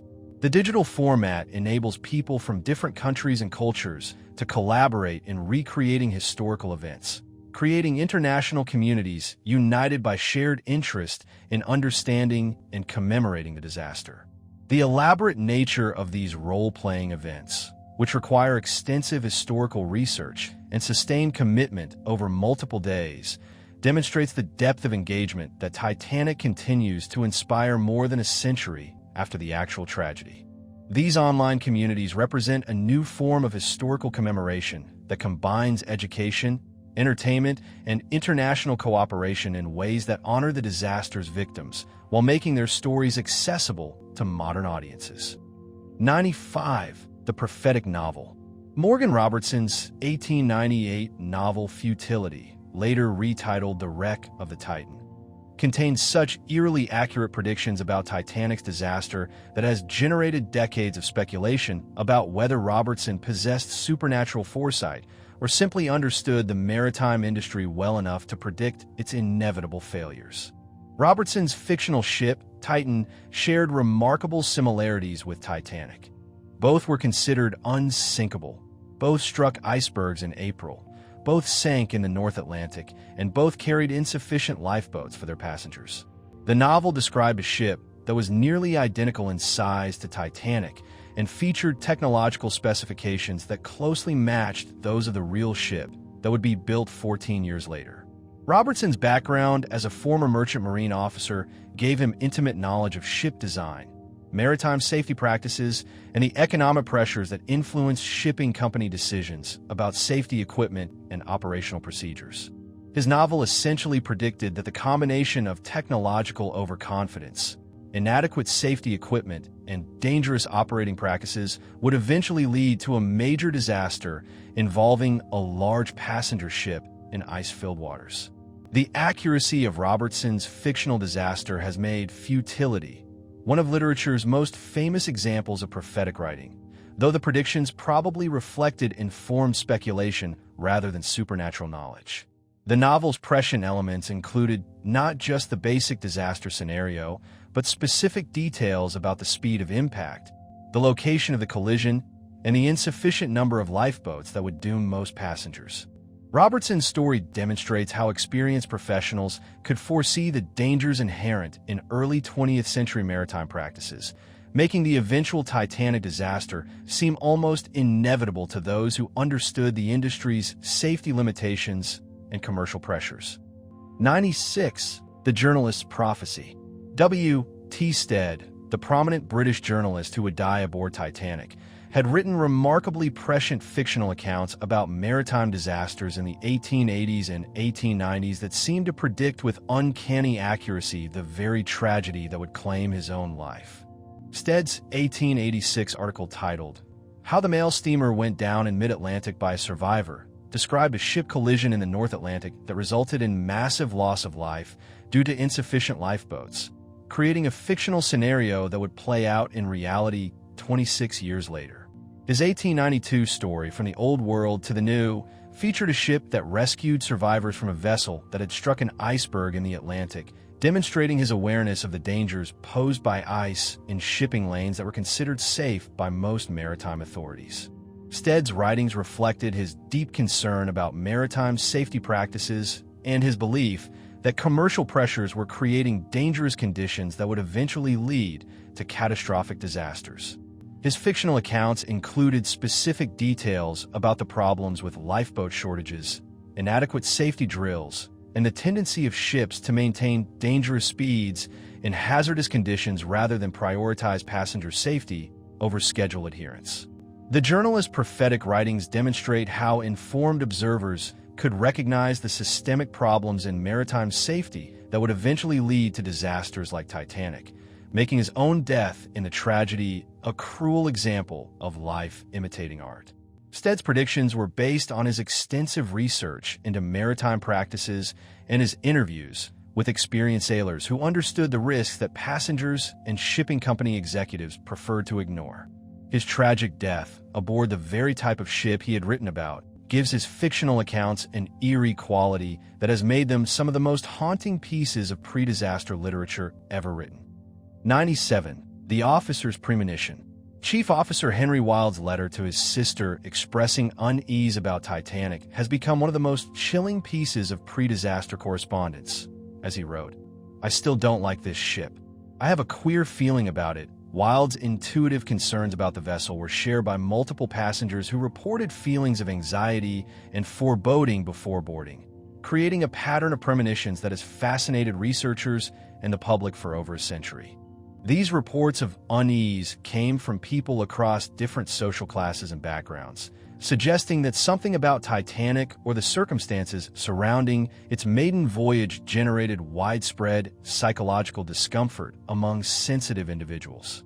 Wilde's professional maritime experience made his concerns particularly significant, as his unease was based on years of experience evaluating ships and understanding the subtle signs that might indicate problems with vessel design or crew preparedness. The officer's premonitions have been interpreted as evidence of both supernatural forewarning and practical professional intuition that detected problems that couldn't be consciously articulated but were somehow sensed by experienced mariners. Several passengers canceled their bookings at the last minute, citing unexplained anxiety or bad feelings about the voyage, though it's impossible to determine whether these feelings reflected genuine intuitive warnings or normal travel anxiety that has been retroactively interpreted as prophetic. The pattern of premonitions surrounding Titanic's maiden voyage has contributed to the disaster's mystical reputation in the sense that the ship was somehow cursed or doomed from the beginning. These reports of foreboding demonstrate how major disasters often generate stories of supernatural warning signs that may reflect either genuine psychic phenomena or the human tendency to find patterns and meaning in random events that only seem significant after tragedy occurs. 98. The unknown numbers. The true death toll from Titanic remains unknown more than a century after the disaster, with official numbers ranging from 1,490 to 1,635 deaths due to confusion over passenger lists, aliases used by passengers, last-minute cancellations, and missing crew records that have made accurate counting impossible. The uncertainty reflects the chaotic nature of early 20th century ship passenger manifests, which were often incomplete, contained errors, and failed to account for children traveling without tickets or passengers who boarded at the last minute. Some passengers traveled under false names due to scandals, business disputes, or personal relationships they wanted to keep private, making their identification difficult or impossible after the disaster. The crew records were particularly unreliable, as many workers were hired just before departure and their names weren't properly recorded in official documents that survived the disaster. Last-minute cancellations and no-shows created additional uncertainty, as some people who were listed as aboard the ship had actually never sailed, while others who sailed weren't properly recorded on the passenger manifests. The different official inquiries produced different casualty figures, and modern researchers have been unable to reconcile these discrepancies despite access to extensive archives and computer databases.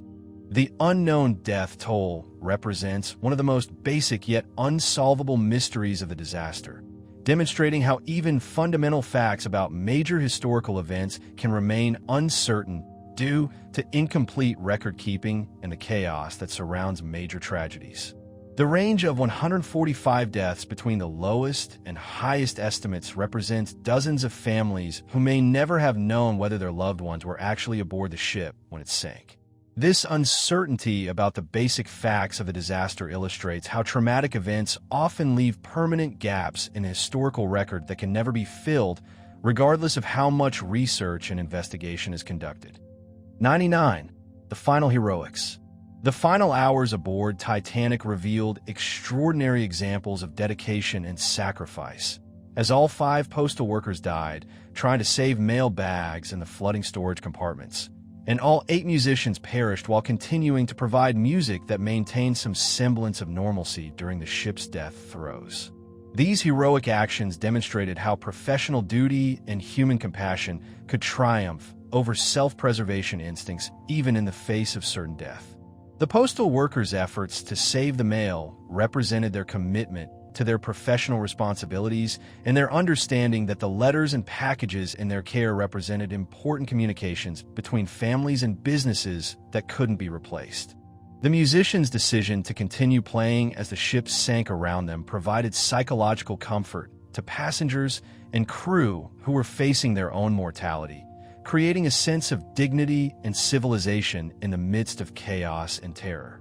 Chief Baker Charles Juffin's remarkable survival story added another layer to the disaster's human drama, as he literally rode the ship down like an enormous elevator and stepped into the water without getting his head wet, then survived over 3 hours in freezing temperatures that should have killed him within minutes. These individual stories of heroism and survival demonstrate how extreme circumstances can reveal both the best and most remarkable aspects of human nature, inspiring people to acts of selflessness and endurance that seem impossible under normal conditions. The contrast between those who died while helping others and those who survived through luck or determination illustrates the random nature of survival in disaster situations, where heroism doesn't guarantee survival and self-preservation doesn't ensure safety. These final acts of courage and dedication have become some of the most powerful and enduring elements of Titanic's story, demonstrating how individual choices in moments of crisis can create lasting legacies that inspire future generations. 100. The end of an era. The Titanic disaster marked far more than the loss of a single ship. It symbolically represented the end of the Edwardian period and the collapse of British imperial confidence that had dominated the previous century's belief in technological progress and human mastery over nature. The sinking shattered fundamental assumptions about the safety and reliability of modern technology, demonstrating that even the most advanced human achievements could be destroyed by natural forces that remained beyond human control or prediction. The disaster occurred during a period of unprecedented optimism about human progress, scientific advancement, and the ability of technology to solve age-old problems of safety and comfort in dangerous environments. Titanic's destruction proved that this technological optimism was dangerously naive and that nature retained the power to humble even humanity's greatest achievements with devastating suddenness. The ship had been designed and marketed as proof of human engineering supremacy over the ocean, making its destruction a powerful symbol of the limitations of human ambition and the persistence of natural dangers that technology couldn't eliminate. The disaster coincided with broader social and political changes that were undermining the certainties of Edwardian society, including growing labor unrest, women's suffrage movements, and international tensions that would soon explode into World War I. Titanic's sinking served as a preview of the massive social upheavals and technological disasters that would characterize the 20th century, marking the end of an era when people believed that progress was inevitable and that human ingenuity could overcome any challenge. The psychological impact of the disaster extended far beyond maritime safety to challenge fundamental beliefs about civilization, progress, and humanity's relationship with the natural world that would never fully recover their pre-disaster confidence. 101. The ironic end. SS Californian, the ship that controversially failed to respond to Titanic's distress signals, met its own tragic end in 1918 when it was torpedoed and sunk by a German U-boat just 3 miles from the location where it had witnessed Titanic's destruction 6 years earlier. This ironic conclusion to Californian's story seemed to many observers like poetic justice or cosmic retribution for the ship's failure to assist during one of maritime history's greatest disasters.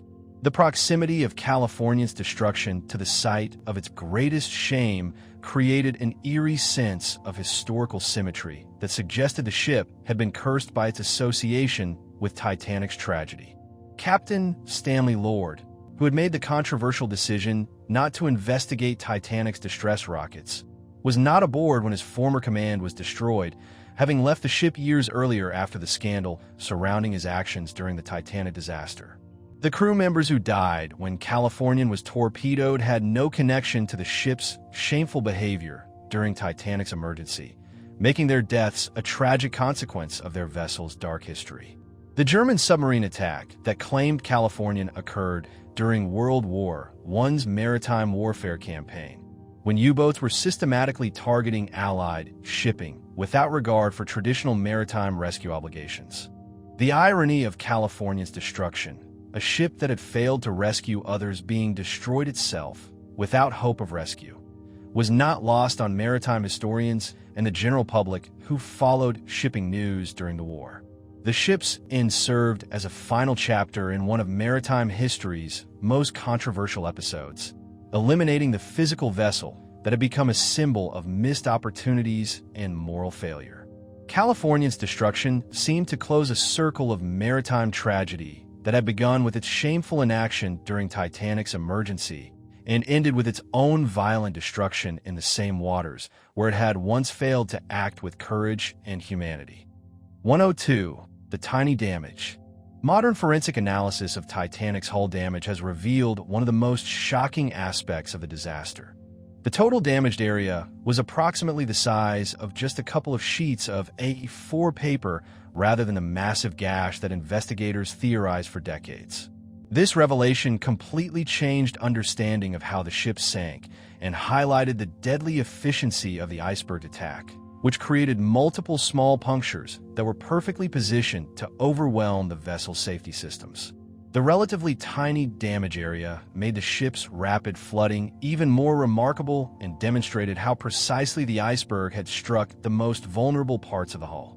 However, the exact failure mechanism that allowed such small holes to sink the largest ship in the world remains a subject of intense debate among metallurgical experts and marine engineers.